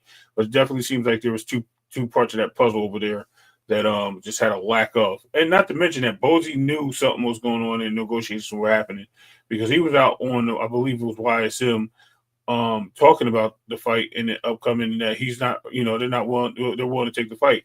And I believe 54 came out of Bozy's mouth. So I do want to say that there was some type of communication that the fight would be at 54. I could be wrong. It could have been with him though, but not necessarily mean that don't mean that it would, it was Boots, because we've seen those two not be on the same page too. Boots and his dad. I know y'all, I'm probably gonna get some pushback on this and everything, but I genuinely believe that Eddie Hearn really wants Boots to move up and drop the belt so that Conor Ben can get a shot at that belt, and he could be, he can have the best of both worlds. But that's just me. You know what I'm saying? Yeah, but I don't think it's a secret though. I think sometimes people try to paint this picture like Eddie wanting Boots to go to 154, something diabolical. Like, I don't understand like what people are talking about when they try to paint that. I think it's clear as day that Eddie Hearn wants Boots to go to 154. And today it's clear as day that that 75% of the boxing space wants Boots to go to 154. To say that there's a secret about what Boots has waiting for him at 154 as far as opportunity is concerned is just you being disingenuous if you don't acknowledge it, or you're just living under a rock. Everybody wants Boots to go to 154. That's why he's catching the pushback he's getting. Everybody's saying it. Everybody understands it now. Me and Ray were talking about this months ago, and we were by ourselves and looking crazy. That is not the same. I'm sorry. Did I? Oh, damn. My bad, bro. I was running my mouth, bro. I got you, boxing hacker, bro. But yeah, man, you know what I'm saying? Him wanting Boots to go to 154 is not diabolical. It's good promotion, bro. It's good business. He's trying to get Boots to a bag, bro. And he's trying to show him that the bag is there as well as the legacy. 147 is not where the bag is. Boots is choosing to operate with a mediocre boxing career that ended up with him being punched on by Karen Kukadjian, because he even admitted it, that the competition is not there. It's not something he feels like getting up for, but he's staying there as long as he's been staying there because of his aspirations of unifying and becoming an undisputed champion, which I can celebrate as a boxing fan. I definitely can celebrate that. I'm all about legacy. But I don't think at the same time we can also say that Eddie Hearn is not wrong and well within his right as a promoter of a boxer to put that boxer in the best position to A, do the legacy and the things that the boxer wants, but also B, and some people might consider it the most important part of it, get his boxer as much money as he can get him. You know what I'm saying? And the money for him is at 154. So there's no diabolical, underhanded maneuvering going on to get him at 154. He doesn't have to. Eddie doesn't have to do it because the division is already telling Boots to kiss his ass. 147 has already been telling Boots to kiss his ass. How much more work does Eddie have to do? You know what I'm saying? Underhandedly. He doesn't have to skimp out on offers like what they say he did with Brian Norman. No, he's just simply not trying to overpay that man. He's saying, I'm not paying you $2+ million a fight my champion. You have a champion, I have a champion. We want to unify. You made $100,000 or less, or $150,000 in your last fight. I'm offering you $1.7 million. If that doesn't suffice, I'm not going to start this up with you, because if I do this with you, what's the next negotiation going to look like? What's the next guy going to ask for? You know what I'm saying? None of these fights are going to be headline or pay-per-view fights. We got to fill up an arena to make this money. It's about money in, money out. We don't operate the way the PBC had it set up, where we're just going to pay you whatever the hell you want to make the fight. We're going to be honest. We're going to open up the books. We're going to show how much profit there is to be made. My company stands to make profits. We stand to do this. We don't play to go in the whole game. So at the end of the day, no, I don't want to do this. There's nothing underhanded about that. Should he have given it $300,000? Probably. He probably should have just paid him the $2 million in hindsight. But I don't think there's nothing underhanded and mischievous going on in the background to say that. Why would that man be interested in paying that man $2 million? You know what I mean? It is what it is. Let me just read this from Boxing Hacker. Boxing Hacker says, does this remind y'all of how Boots' dad knew about the Crawford fight offer and turned it down, but Boots said he knew nothing about it? That's true. That's true. That is true. That is a real Boxing Hacker with a $5 holler. Yo, that was a good one, Boxing Hacker. 100%, bro. That's what I was saying. That's what I was alluding to too. Yeah. You know, it's been another time. That time that he's talking about, that Boots and his dad Bozy was on. You know, they was on two separate pages. You know, about something. That's a good example. That's a real good example. That's a real good example, man. I can't even lie, bro. That was a real good example. That was a good super chat, man. I appreciate it. Appreciate it. It's 2:09. I got to escape, Charles. Salute to everybody on the panel, in the chat and everything. I got to run. Hit my salat. Yeah, no doubt. Me too. I got to move around too as well. I got to definitely move around, do the same thing. So, yo, guys, it is what it is. That was a good, friendly debate between my two boys. We got heated up here, but it's all love. You know what I'm saying? That's what we do. You guys should see us on the phone. You know what I'm saying? It gets even worse than that. You all on the phone. Yeah. More me and him, right? Right. It's more me and him. It is what it is. I'll go on record. I'll go on record to say that I still go down and say that Boots is not a duck. I don't believe he's a duck. That's not what this conversation was about. I don't think Boots was a duck, but I do think he mishandled this the communication and the negotiations in this situation. I think it could have been handled in a better way. It didn't have to look as messy as it did and leave his camp looking like, you know what I mean, they mishandled it to the point of where they tricked themselves out of a bag. You know what I'm saying? It is what it is, but I appreciate everybody who showed up today. We ran later than I expected to, but it was good. It was good, man. It was good conversation and good to finally get some perspective and get it off our chest.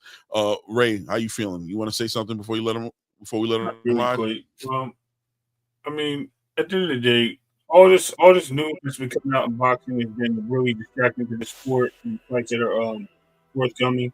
I get it. It's great conversation. It keeps us going. Like I said, it's all good negative energy. It's good conversation to the point of us having sensible knowledge of what's going on. There's a lot of missing items in the treasure, or to unlock the treasure, to unlock the treasure. But at the end of the day, this is what happens. Still stick with boxing. We still talk about boxing. We're still going to live boxing, and we're still going to understand that there's things that we can't rush. We have to let these things develop before we start rushing to certain conclusions of things. But we are entitled to those thoughts. So I have more so some information that thinks that today that I gathered that says that, you know, it's a tough pill to swallow. And when you have to swallow a pill like that, pause, about Boots and his situation, it kind of does look like he's moving differently than what we expected him to move. It doesn't look like he wanted to take this fight. If people want to call it a duck, stays a duck. But then it also leads to the clarity from Eddie Hearn saying, like, look, this guy wants to stay at 147. He wants to go chase this undisputed or this unification. So if that's what he wants to do, at the end of the day, we assumed that the fight was here. And because we assumed it was there, this is why he pursued the fight, accepted the fight. Because he figured it was something he could do at the way he wanted to be at. And it was a good acknowledgement. But then the whole thing, Clay, at the end of the day, it just doesn't look right. It doesn't feel right. And I just want to say, you know what? It's boxing. At the end of the day, we're gonna have these things, bro. It's all good. Yeah, no doubt, man. I agree with you, bro. It is what it is, and I also agree with 2 Cents. I ain't tripping on Boots and Virgil not happening. It is what it is. Next, 100%. Right. It has to be next, and I'm not gonna hang on it too long. But it was an interesting conversation. You know what it is? We really didn't have the conversation yet.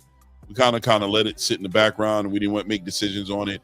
To be honest with you, I'm a Boots fan as well. I didn't want to be on the side of knocking him, or, you know what I'm saying, disagreeing with something that was going on over there. But I ain't gonna give up my credibility and throw away all my damn common sense. So we're gonna speak about it for what it is. Confused. Listen, I was confused with what y'all was telling me earlier. I was like, yeah, it is. No, hold on. I need more, because things drop and then you instantaneously you go towards what? You know what I mean? Like, I didn't know that. Right.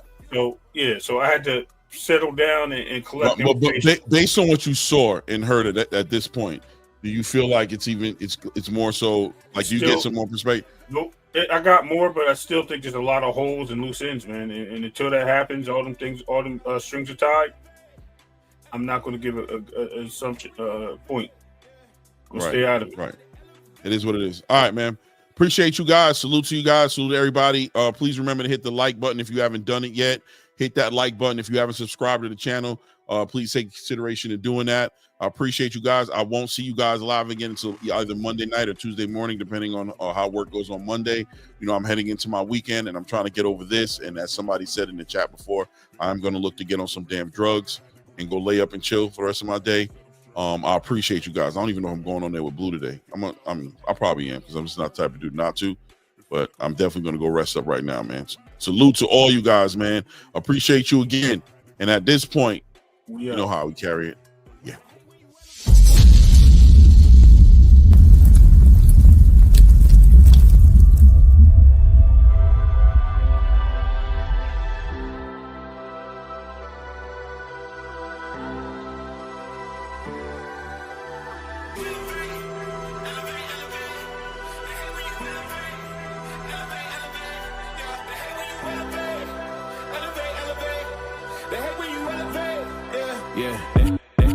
They hate when you elevate. The second of losses, I'm handing them out, yeah, I had to go delegate. It feel like I'm floating, I'm lost in the moment, I swear I could levitate. They never believed that I would really fly, I had to go demonstrate. I had to set them straight. They hate when you elevate.